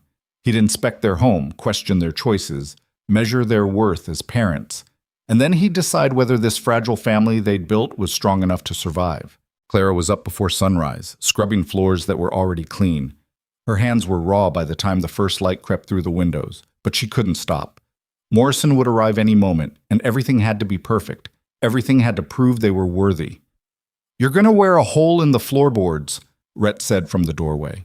He was already dressed, hair combed, looking more presentable than she'd seen him since Catherine's funeral. "I just want I know. He pulled the brush from her hands. But he's not inspecting for dust. He's inspecting for whether the kids are safe and cared for. And they are. What if that's not enough? What if Charles has already poisoned him against us? Then we deal with it. Rhett helped her stand. Together. That's what yesterday was about, remember? We're not fighting this alone anymore. The children came down for breakfast dressed in their Sunday clothes. Even Luke had made an effort, though he kept tugging at his collar like it was strangling him. They ate in tense silence, nobody with much appetite. Morrison arrived precisely at 8, accompanied by a clerk who carried additional papers and a stern expression. Clara's stomach dropped when she saw Charles and his wife stepping out of their own carriage behind him. Of course they're here, Rhett muttered. Mr. Grayson, Mrs. Grayson. Morrison nodded to each of them. Mr. and Mrs. Whitfield insisted on being present during the inspection. As family members who filed the petition, it's within their rights. How convenient, Clara said. Charles smiled coldly. We want to ensure the investigation is thorough, for the children's sake. Morrison pulled out his papers. I'll need to tour the house first, then speak with each child individually. Mr. and Mrs. Whitfield may observe but not interfere. Are we clear? Crystal, Rhett said. The tour began in the kitchen. Morrison noted everything, the cleanliness, the stocked cupboards, the well-maintained stove. His clerk scribbled constantly, recording observations Clara couldn't see. Who does the cooking? Morrison asked. I do, Clara answered. Sometimes the older boys help. And the cleaning? Also me, with help from the children. They have assigned chores appropriate to their ages. Charles snorted. You mean you've turned them into servants? Catherine never made her children scrub floors. Catherine had help, Clara said evenly, and a husband who wasn't trying to run a ranch alone while grieving. The children contribute to the household because that's what families do. Morrison made a note. They moved to the main room, then the bedrooms. He inspected the children's spaces carefully, checking beds, looking through wardrobes, even examining the windows. The younger girl's room is quite sparse, he observed. Daisy prefers it that way, Rhett said. She gets overwhelmed by clutter. Or perhaps they can't afford to furnish it properly, Charles suggested. A ranch this size, with this many children, requires resources. Resources Rhett clearly doesn't have. The ranch is profitable. Rhett's voice was tight. We're not wealthy, but we're stable. Are you? Charles gestured around. This house is falling apart. The barn needs repairs. Your fences are held together with hope and wire. My sister deserved better, and so do her children. Morrison held up a hand. Mr. Whitfield, I'll ask the questions. You're here to observe, nothing more. They continued the tour. Morrison examined Catherine and Rhett's room, noting that Clara clearly didn't sleep there. Then Clara's small room off the kitchen. It was modest but clean, with her few possessions neatly arranged. This is where you sleep? Morrison asked. Yes. And you've been here approximately 2 months? Yes. In that time, what would you say your role has been in this household? Clara chose her words carefully. I cook, clean, care for the children when they're sick, help with their education, mend their clothes, manage the household supplies, the same things any mother would do. But you're not their mother, Charles interjected. You're a woman my brother-in-law purchased at auction, a woman the entire town knows is barren. What kind of example does that set for impressionable children? A better example than you think, Clara said quietly. I show them that a person's worth isn't determined by their biology or their past. That family is built through actions, not just blood. That people who've been broken can still be whole in the ways that matter. Morrison's expression was unreadable. Let's speak with the children now. He interviewed them one at a time in the main room, while everyone else waited outside. Daisy went first, clutching Molly. She was in there for maybe 10 minutes before emerging with a smile. What did he ask you? Clara whispered. If I'm happy. If you're nice to me. If I get enough food. Daisy swung Molly by the arm. I told him you're the best mama and he should leave us alone. Despite everything, Clara had to smile. Samuel went next, then Henry. Both came out looking nervous, but okay. Finally, Morrison called for Luke. The 14-year-old shot Clara a look before going inside. The door closed and the wait began. 20 minutes passed, then 30. Clara's anxiety ratcheted higher with each minute. Charles paced near the porch, looking satisfied.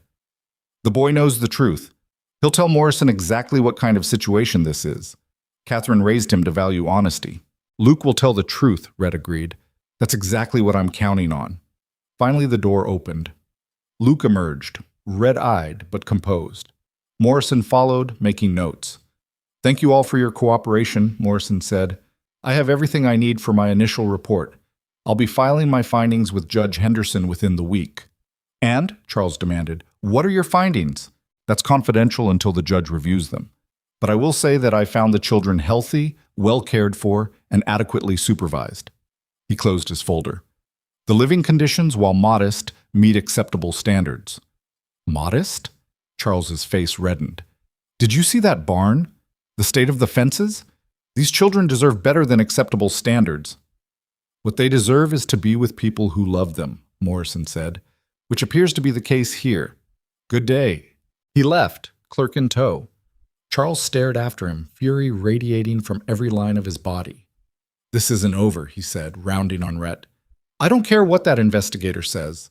Those children are Catherine's legacy, and I'll be damned if I let you destroy it with your poor choices.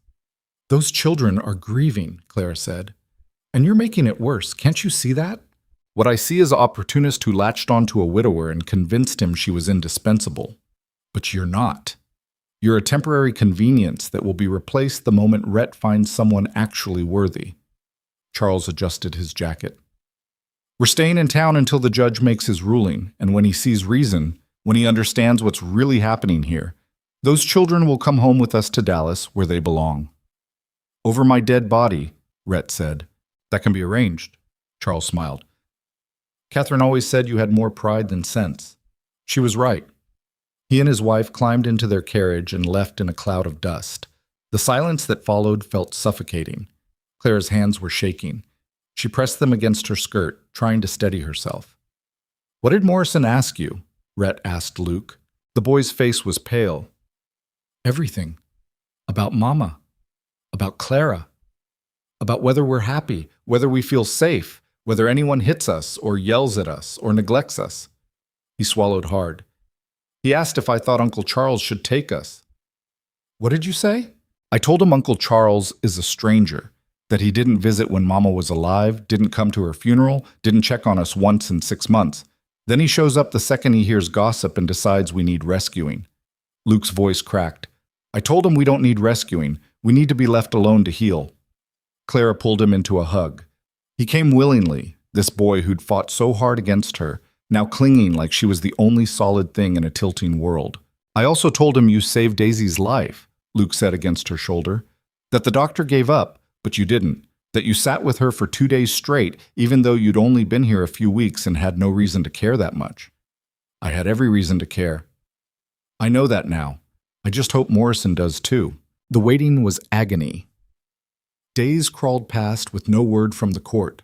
Charles and his wife made their presence known around town, spreading poison wherever they went. They painted Rhett as an incompetent drunk, Clara as a manipulative gold digger, and themselves as concerned relatives trying to save innocent children from a dangerous situation. Some townspeople bought it. Others, those who'd witnessed the ceremony, who'd heard Clara speak, weren't so sure.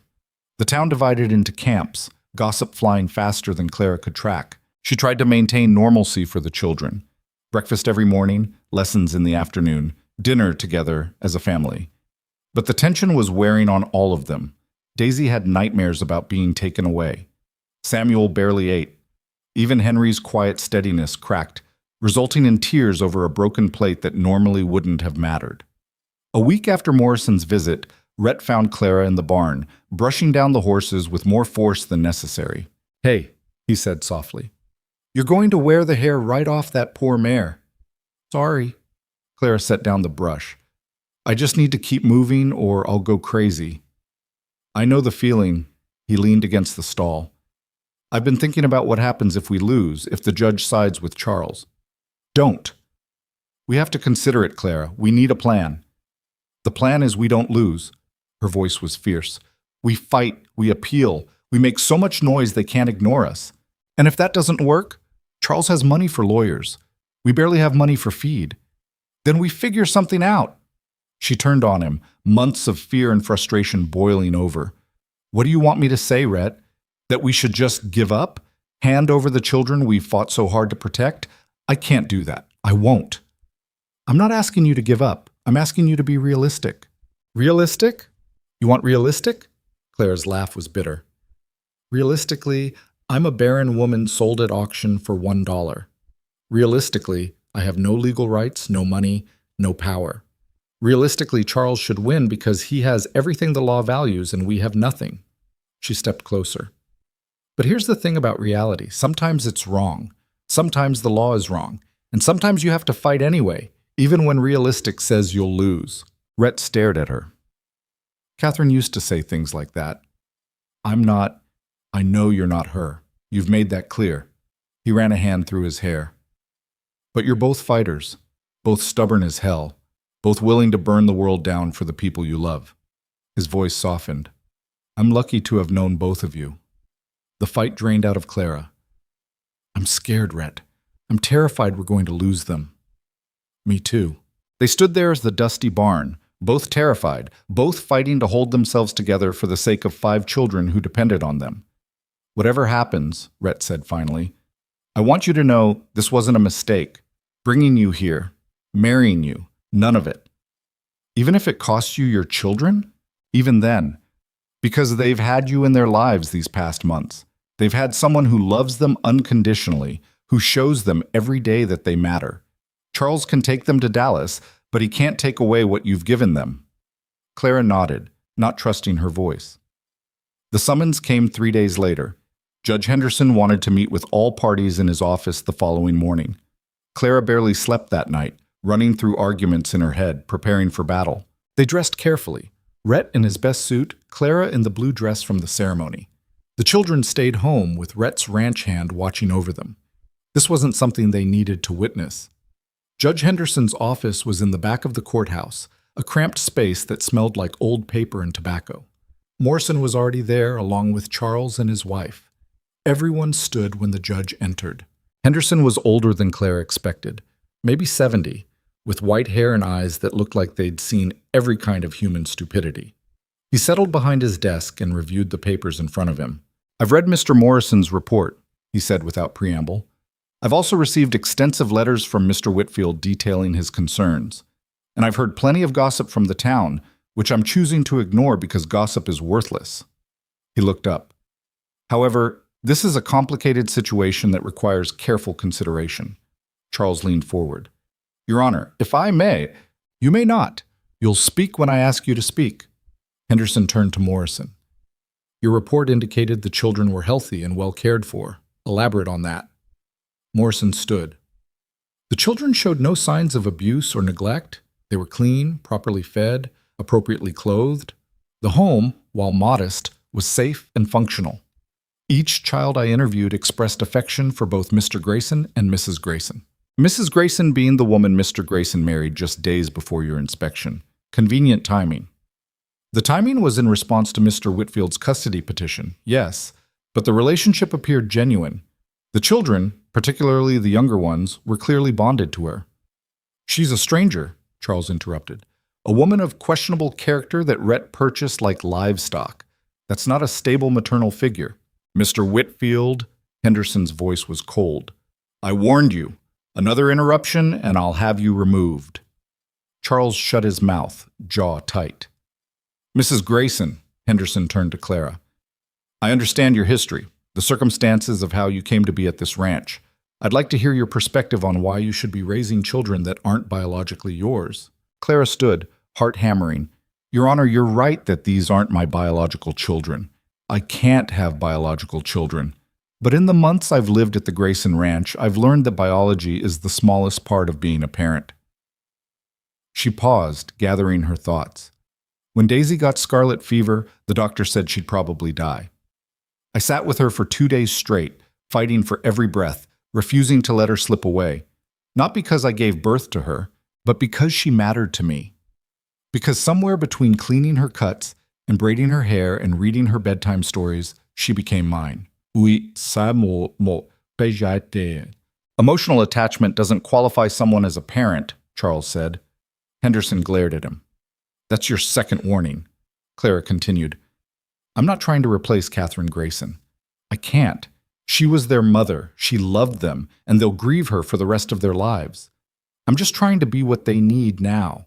Someone stable, someone who shows up, someone who fights for them when everything feels impossible. And what about Mr. Grayson? Henderson asked. Mr. Whitfield claims he's an incompetent drunk who's neglecting both his ranch and his children. That's a lie, Clara said flatly. Rhett works from sunrise to past dark every single day. He's rebuilding a ranch that fell apart while he was grieving. Yes, things were bad when I arrived.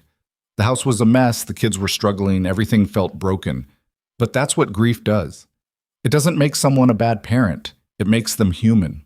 Rhett stood beside her. Your Honor, I'm not perfect. I made mistakes after Catherine died. I let things slide because I could barely function. But I never stopped loving my children. And when I realized I needed help, I found it. Clara has been exactly what this family needed. Or she's an opportunist who saw a vulnerable widower and manipulated her way into security, Charles said. This marriage is a fraud designed to fool this court. Is it? Henderson looked at Clara and Rhett. Is this marriage legitimate or a legal convenience? Clara and Rhett exchanged glances.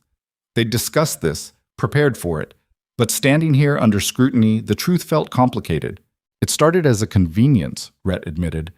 We married to strengthen our position against the custody claim. But somewhere in the process, it became real. Not in a romantic sense. We're not in love, but we're partners. We're committed to these children and to each other as co-parents. That's a different kind of real, but it counts. Henderson made notes. Mr. Whitfield, what's your living situation in Dallas? Charles straightened. We have a large home in a respectable neighborhood. My wife is devoted to charitable work. We're active in our church community. We can provide the children with education, culture, opportunities they'll never have stuck on a failing ranch. Opportunities like what? Clara couldn't help herself. Fancy clothes, private schools, all the things money can buy, but that won't make them feel loved or safe or like they belong. Opportunities like a real mother, Charles's wife spoke for the first time. I can give them what you never can, children of their own to grow up with, a proper family structure, not this arrangement. The words hit Clara like a slap, because she was right, wasn't she? Mrs. Whitfield could have more children, could give Luke, Henry, Samuel, and Daisy actual siblings, could build a traditional family in a way Clara's broken body never would allow. Your Honor, Morrison spoke up, if I may offer an observation. During my interviews, each child expressed fear of being removed from the Grayson Ranch. Not concern, not worry. Fear.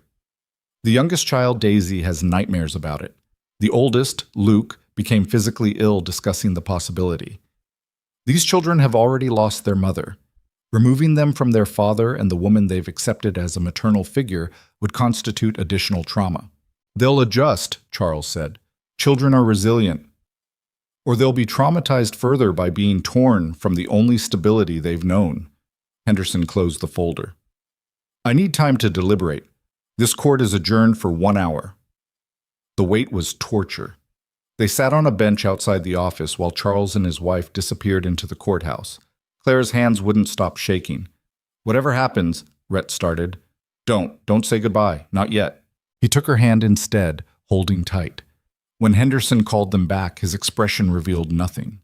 Everyone sat, the tension so thick Clara could barely breathe. I've reached a decision, Henderson said. Mr. Whitfield, your concerns about the children's welfare are noted. However, Mr. Morrison's investigation found no evidence of neglect or abuse. The children are healthy, educated, and emotionally attached to their current caregivers. He paused. Furthermore, the death of a parent is traumatic enough without compounding it by removing children from their surviving parent and the home they know. Unless there's evidence of danger, which there is not, I'm inclined to leave custody arrangements as they are. Charles shot to his feet. Your Honor, you can't be serious. I'm completely serious. The petition for custody is denied. The children will remain with Mr. and Mrs. Grayson. Clara's vision blurred with tears. Beside her, Rhett's hand tightened on hers, his shoulders shaking with relief. This is outrageous. Charles's face was purple. Those children deserve better than a broken-down ranch and a barren woman playing house. Henderson's expression went ice cold. Mr. Whitfield, What those children deserve is to be left in peace to grieve their mother and rebuild their lives. What they don't deserve is relatives who appear only when scandal makes them look concerned. He stood. My decision is final. This case is closed. Charles stormed out, his wife following. In the sudden silence, Clara couldn't quite process what had happened. We won? She whispered. You won, Henderson said. Mrs. Grayson, a word of advice. The law doesn't always get it right, but today it did. Those children need you. Don't let anyone, family, church, or town, make you doubt that. Thank you, Your Honor. Don't thank me. Just take care of them. The ride home felt surreal. Clara kept expecting someone to appear and say there'd been a mistake, that Charles had won after all. But the mountain stayed the same, the road stayed solid, and when they crested the ridge and saw the ranch, 5 children were waiting in the yard. Luke saw them first. His face transformed from anxiety to joy in an instant. They're back! The children ran to meet them before they'd even stopped the wagon. Daisy reached them first, Rhett scooping her up while she sobbed with relief. You're staying, Samuel asked, looking at Clara with huge eyes. We're staying, she confirmed. All of us. Together. Henry and Samuel tackled her in a hug that nearly knocked her over. Luke hung back, trying to maintain composure, but Clara saw the tears on his face. Come here, she said, and he came, this almost man who'd fought so hard against her before learning to love her. She hugged all 4 of them at once, this impossible collection of children who'd somehow become hers. I told you we'd fight, she said. I told you we wouldn't let them take you. We know, Luke said. We trusted you. Those 3 words meant more than any court decision, more than Henderson's ruling or Morrison's report. Her children, because they were hers now, legally, and every other way that mattered, trusted her. That night, after the children were in bed, Clara and Rhett sat on the porch watching the stars emerge. Charles will try again, Rhett said. Men like him don't give up. Let him try. We beat him once. We'll beat him again. You sound confident. I'm terrified, but also sure. She looked at him. We're their parents now, really, truly, and nobody takes that away without the fight of their lives. Rhett smiled. Catherine would have liked you. Stop saying that. Why? It's true. She would have recognized the fire in you, the refusal to quit, the way you love those kids like they're your own, even though the world told you that you couldn't. He paused. Actually, she would have loved you for exactly that reason, because the world told you that you were worthless, and you proved them wrong in the most important way possible. Clara wiped her eyes. I'm not crying. Of course not. It's just been a long day. Very long. They sat in comfortable silence, this man and woman bound by law and circumstance and 5 children sleeping safely inside. It wasn't the family Clara had imagined having, but it was real, it was hers, and it was worth every fight. Inside the house, Daisy called out from a dream. Clara stood to check on her, this little girl who'd started calling her mama without permission or hesitation. This family that had formed in the cracks of grief and loss and a town's cruelty. The world had measured her by her womb and found her lacking, but her children, her real children, measured her by her presence, by the meals she cooked and the floors she scrubbed and the nights she sat vigil over sickbeds, by her refusal to abandon them even when everything said she should, and by that measure, Clara Grayson was exactly enough. The morning after the court decision, Clara woke to find Luke already in the kitchen making coffee. He'd gotten better at it over the months, though it still came out strong enough to strip paint. Couldn't sleep? She asked. Kept thinking Uncle Charles would show up and drag us away anyway. He poured 2 cups, sliding one across to her. I know that's stupid. The judge ruled, but I can't shake it. It's not stupid. Fear doesn't follow logic. Clara sipped the coffee and tried not to wince. But he's gone, Luke. We won. For now. He was right to be cautious. Charles had left town, but men with money and wounded pride rarely stayed gone. Clara had learned that much about the world. People who thought they owned you didn't take kindly to being told otherwise. The months that followed proved both of them right in different ways. Charles didn't return, but his influence lingered like smoke. Letters arrived at the ranch every few weeks, forwarded from Dallas lawyers, hinting at appeals and reconsiderations. Rhett burned them without reading past the first paragraph. He's trying to wear us down, he said after the 5th letter, hoping we'll get tired of fighting and just hand them over. Then he doesn't know us very well, Clara replied. The ranch demanded all their attention anyway. Spring turned to summer, and there was too much work to waste time worrying about Charles Whitfield's wounded ego. Fences needed mending, crops needed planting, cattle needed tending. Claire discovered she was stronger than she'd thought, capable of physical labor that would have seemed impossible back in her father's house. The children grew into their roles too. Luke worked alongside Rhett from dawn to dusk, his 14-year-old frame filling out with muscle. Henry took charge of the chickens and the vegetable garden, approaching both with serious dedication. Samuel proved surprisingly good with the horses, gentle and patient in ways that reminded Clara of Rhett. And Daisy followed Clara everywhere, chattering constantly, helping with cooking and cleaning in her small way. It wasn't perfect. Luke still had days where grief ambushed him, where he'd disappear into the barn for hours. Henry struggled with reading despite Clara's patient lessons. Samuel's nightmares persisted, though less frequently. Daisy sometimes called for her first mama in her sleep, confused when she woke to find Clara instead. But it was theirs. This messy, complicated family held together by choice rather than blood. The town's attitude shifted slowly. Not everyone came around. Talbot still sneered when Clara came for supplies, and Pastor Edwards never acknowledged her existence. But enough people softened that Clara no longer felt like a pariah. Margaret Cooper started inviting her to church socials. Other mothers asked her advice about sick children, remembering how she'd saved Daisy. The transformation wasn't dramatic, just gradual acceptance that maybe the auction woman had earned her place. The real test came in late summer when Rhett got kicked by a spooked horse and broke 3 ribs. Clara heard the commotion from the house, shouting, the horse screaming, Luke yelling for help. She ran outside to find Rhett on the ground, gasping, his face white with pain. Don't move, she ordered, kneeling beside him. Luke, ride for Dr. Harrison. Now! That quack? He'll probably let Papa die just to spite us.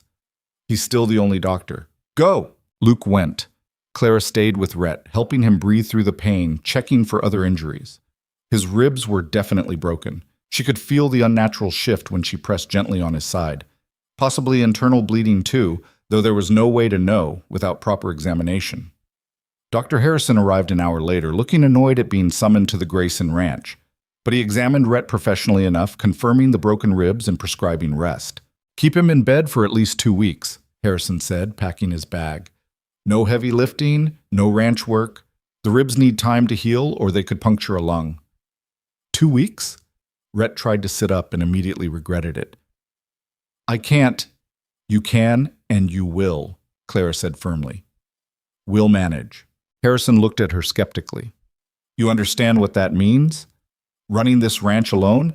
It's not cooking and cleaning, Mrs. Grayson. It's hard physical labor that most men can barely handle.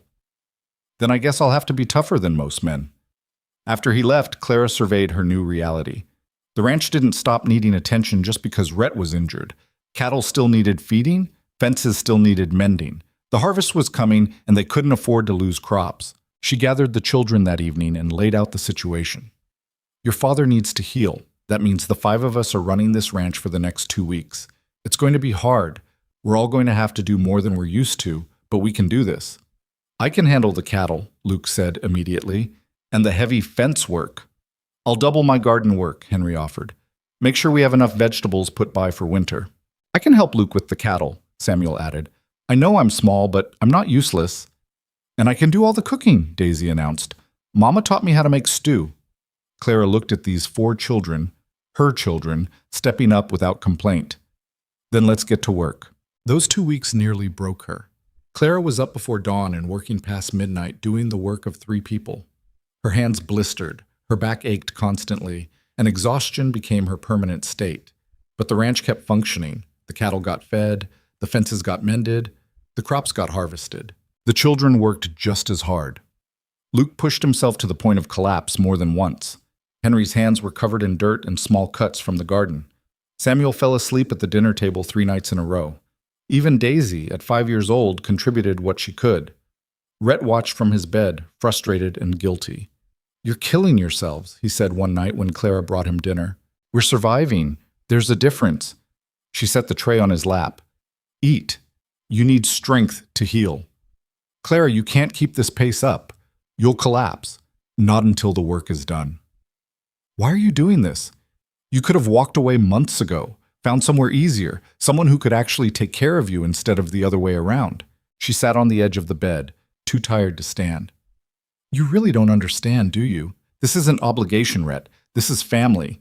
You took me in when I had nothing. These children gave me purpose when the world said I was worthless. This ranch gave me a home.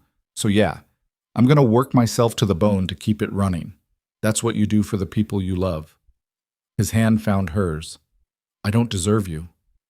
Probably not, but you're stuck with me anyway.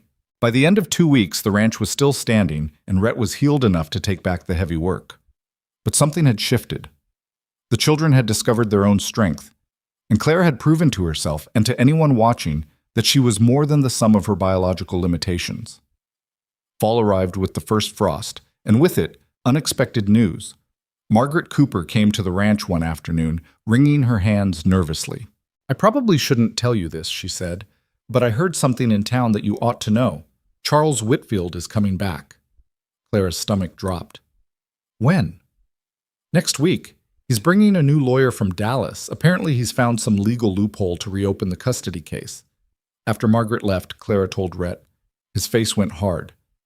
He just won't quit. What loophole could he possibly have? The judge ruled. Doesn't matter.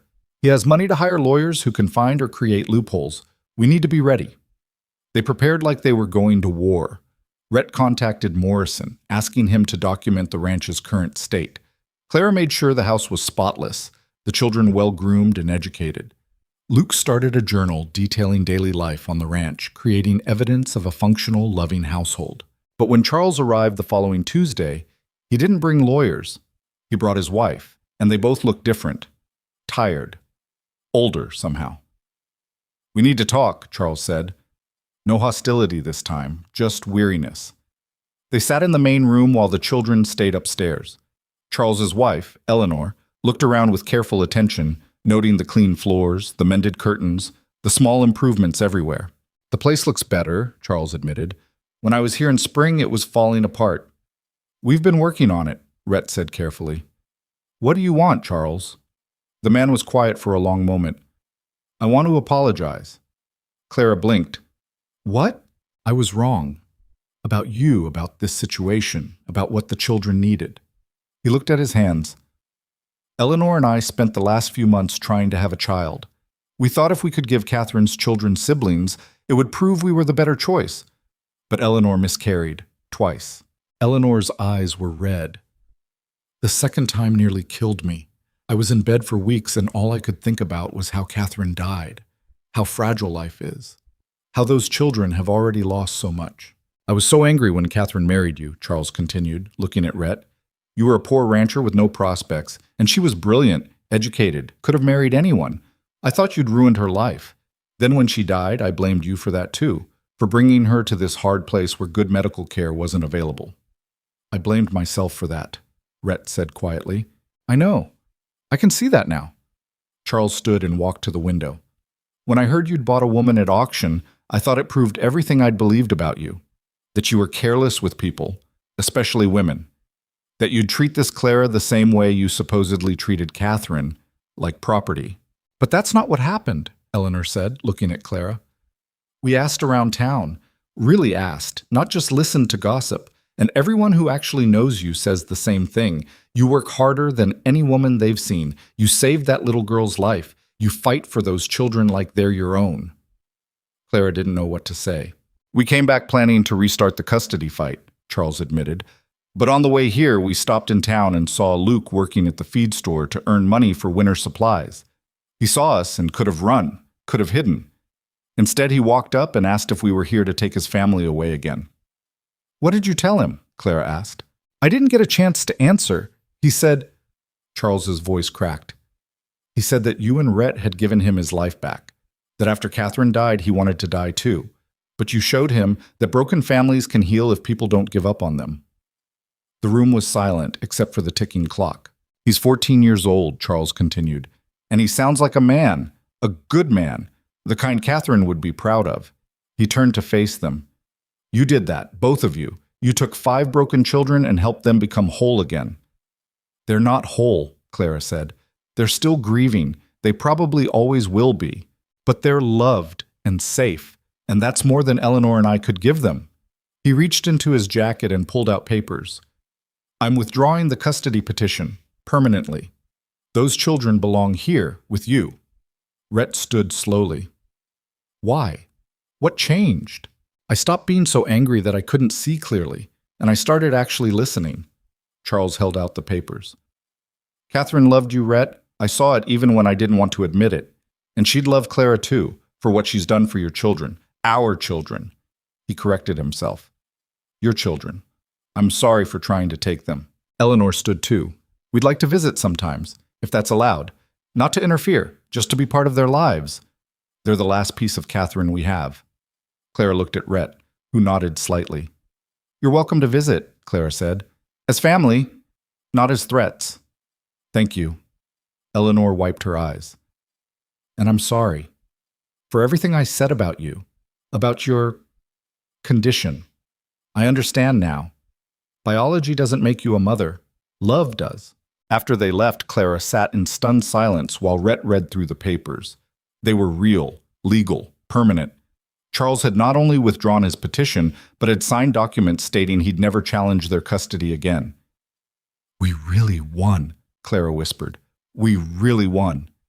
The children thundered down the stairs, having clearly been listening. Daisy launched herself at Clara while the boys mobbed Rhett, everyone talking at once, relief and joy spilling over. Does this mean we're safe? Samuel asked. Really safe. Really safe, Clara confirmed. Nobody can take you away now. That night, after the children finally calmed down enough to sleep, Clara walked outside. The fall air was crisp, smelling like pine and coming snow. The mountains stood dark against the stars, eternal and unchanging. Rhett found her there. You okay? Just thinking. A year ago, I was standing on an auction block being sold for $1. Everyone said I was worthless, damaged, less than human because my womb was broken. She looked at him. And now I'm a mother to 5 children, a wife, even if it's not conventional, a rancher, a fighter. Everything they said I couldn't be. You proved them wrong. We proved them wrong. This family, it's not what anyone expected, not what society says a family should be, but it works. We work. Catherine used to say that family is what you build, not what you're born into. Rhett leaned against the porch rail. She was right. They stood in comfortable silence, this man and woman who'd been thrown together by circumstance and choice, who'd built something real out of broken pieces. The years that followed weren't easy. Ranching never was. There were hard winters and failed crops and cattle that got sick and died. There were arguments and teenage rebellion and moments when everyone was tired of each other. But there was also laughter, birthday celebrations and holiday dinners and summer evenings on the porch. There were graduations and first loves and weddings. Luke grew into a man Catherine would have been proud of, strong, principled, kind, despite everything life had thrown at him. He took over the ranch when Rhett's back finally gave out, expanding it into one of the most successful operations in the territory. He married a school teacher from town and named his first daughter Catherine Clara. Henry became a teacher himself, patient and dedicated, helping other children who struggled with reading the way he once had. He never forgot where he came from or what Clara had done for him. Samuel fulfilled his early promise with horses, becoming a sought-after trainer. He traveled some but always came home to the ranch, saying nowhere else ever felt right. Daisy grew up fierce and independent, refusing to be limited by anyone's expectations. She became a nurse, remembering how Clara had fought for her life when she had scarlet fever. She saved countless children over her career, paying forward what had been given to her. And through it all, Clara and Rhett remained partners. Their marriage never became romantic. They slept in separate rooms until the end. But it was real in all the ways that mattered. They were friends, co-parents, teammates in the endless work of keeping a family and ranch together. The town's attitude completed its transformation over the years.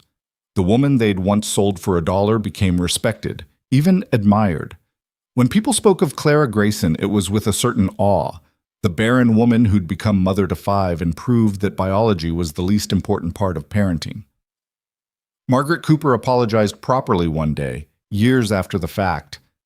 I'm ashamed of how we treated you, how I treated you. You were hurting, and we made it worse. People are cruel when they're scared, Clara said.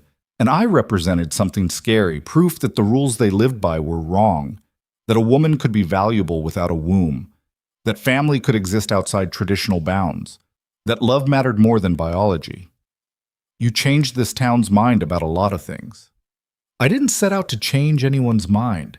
I just wanted to survive and help some kids who needed it. Everything else happened accidentally. But that wasn't quite true. And Clara knew it. She'd fought, deliberately, stubbornly, refusing to accept the world's judgment. And in fighting for herself and her children, she'd challenged every assumption Blackthorn Ridge held about women and worth and what made a life valuable. Decades passed. The children grew up and had children of their own. The ranch flourished, then was divided among Luke and his siblings, each getting a piece of the land they'd worked so hard to save. Rhett's hair went white, his hands gnarled with arthritis.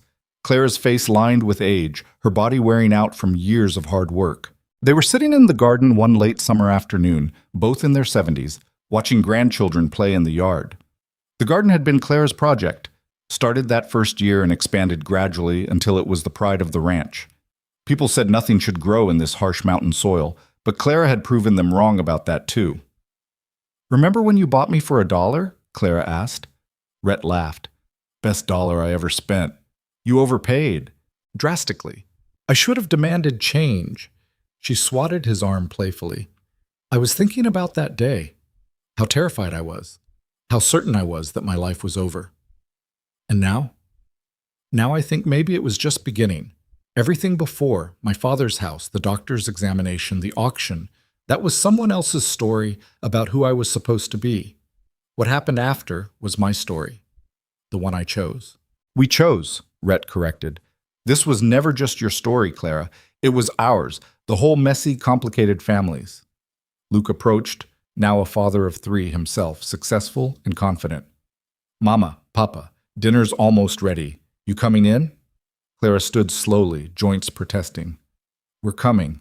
Rhett took her arm, not because she needed support, but because after all these years, it was habit. They walked together toward the house, filled with children and grandchildren and the noise of a large, loving family. Inside, Daisy was setting the table with her daughter's help. Henry was arguing good-naturedly with Samuel about politics. Luke's wife was managing the chaos with practiced ease. 3 generations of family, all tracing back to one broken woman and 5 grieving children who'd found each other.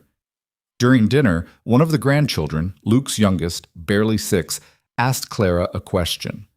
"Grandma, is it true you were sold like a slave?" The table went quiet. Luke looked horrified. "Sarah, you can't—" "It's fine," Clara said. "Yes, sweetheart, it's true. My father sold me at auction because he thought I was worthless." "That's mean." "It was very mean. But you know what? He was wrong. I wasn't worthless. I just needed to find the people who could see my value." "Like Grandpa?" "Like Grandpa. And your daddy and uncles and Aunt Daisy. They taught me that worth isn't about what your body can or can't do. It's about what your heart does, how you show up for people, how you love." The little girl considered this seriously. "I think you're very valuable, Grandma." Clara's eyes stung. "Thank you, sweetheart. I think you are too." After dinner, after the family had scattered to various activities, Clara found herself alone in the room that had once been Catherine's. The photograph was still there on the mantel, Catherine with her children, smiling, alive. "I hope I did right by them," Clara said to the picture. "I know I'm not you, could never replace you, but I loved them the best I knew how." The photograph didn't answer, obviously, but Clara felt at peace anyway. She'd spent years worrying about Catherine's ghost, about whether she was betraying memory by taking her place. But gradually she'd realized the truth. There was room for both of them.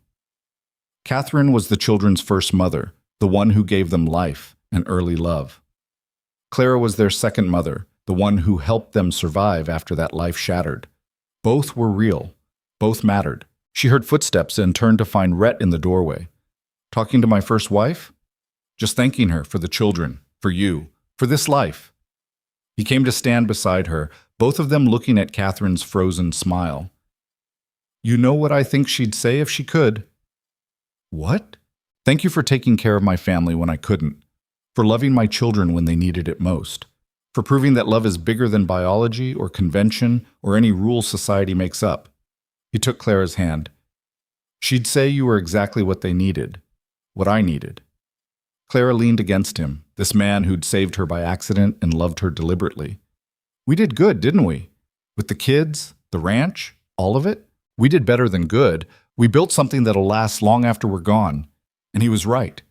The ranch continued for generations, each child and grandchild carrying forward the lessons learned in those hard early years, that families were chosen as much as born, that worth came from actions, not biology, that broken people could build beautiful things if they refused to give up. Clara Grayson died in her sleep at 78, surrounded by family. The entire town came to her funeral, even some who'd laughed at the auction decades before. They told stories about her stubbornness, her compassion, her refusal to accept anyone's definition of her value except her own. Luke gave the eulogy, his voice steady despite tears. My mother, because that's who she was, my mother, taught me that the world will try to measure you by the wrong things, by what you can produce or provide or prove. But real worth is quieter. It's showing up every day. It's fighting for people even when you're exhausted. It's choosing love over and over, even when it's hard. He looked at his siblings, all crying openly. She saved us, not just from Uncle Charles or from losing our home. She saved us from believing we were as broken as everyone said. She proved that families can heal, that love is more powerful than loss, and that a person's value has nothing to do with their biology. They buried Clara next to Rhett in the family plot overlooking the ranch. Catherine was there too, a few feet away. In death, as in life, both women who'd shaped the Grayson family at peace in the same earth. The ranch continued. The garden Clara had started still bloomed every summer. Her grandchildren and great-grandchildren told stories about the woman who'd been sold for $1 and became priceless. About how she'd proven that motherhood wasn't about giving birth, but about showing up, fighting, refusing to quit even when everything seemed impossible. And sometimes, when the mountain wind blew just right, people swore they could hear laughter from the old house, children playing, dinner conversations, the sound of a family that had been broken and chose to become whole. The world had measured Clara Whitmore by her womb and declared her worthless. But Clara Grayson had measured herself by her heart and built a legacy that outlasted everyone who'd judged her. She'd proven that value wasn't given by others, but claimed through choice. That family was built through sacrifice and love. That the things the world said made you broken could actually make you strong. She'd been sold for $1 silver on a dusty auction block in front of a cruel crowd, and she'd become worth more than all of them combined. Not because she had children, though she did, 5 of them, heart-chosen if not body-born. Not because she married well, though she did, finding partnership where she least expected it. But because she refused to believe she was worthless. Because she fought for people who needed fighting for. Because she chose love even when love seemed impossible. That was her real legacy. Not the ranch or the children or the respect she eventually earned from the town that had mocked her. Her legacy was proof that you could be broken and valuable at the same time. That worth came from within, not from what others said about you. That the greatest love often came from the most unexpected places. And that sometimes, the thing the world called your greatest weakness could become your greatest strength, if you were brave enough to rewrite your own story.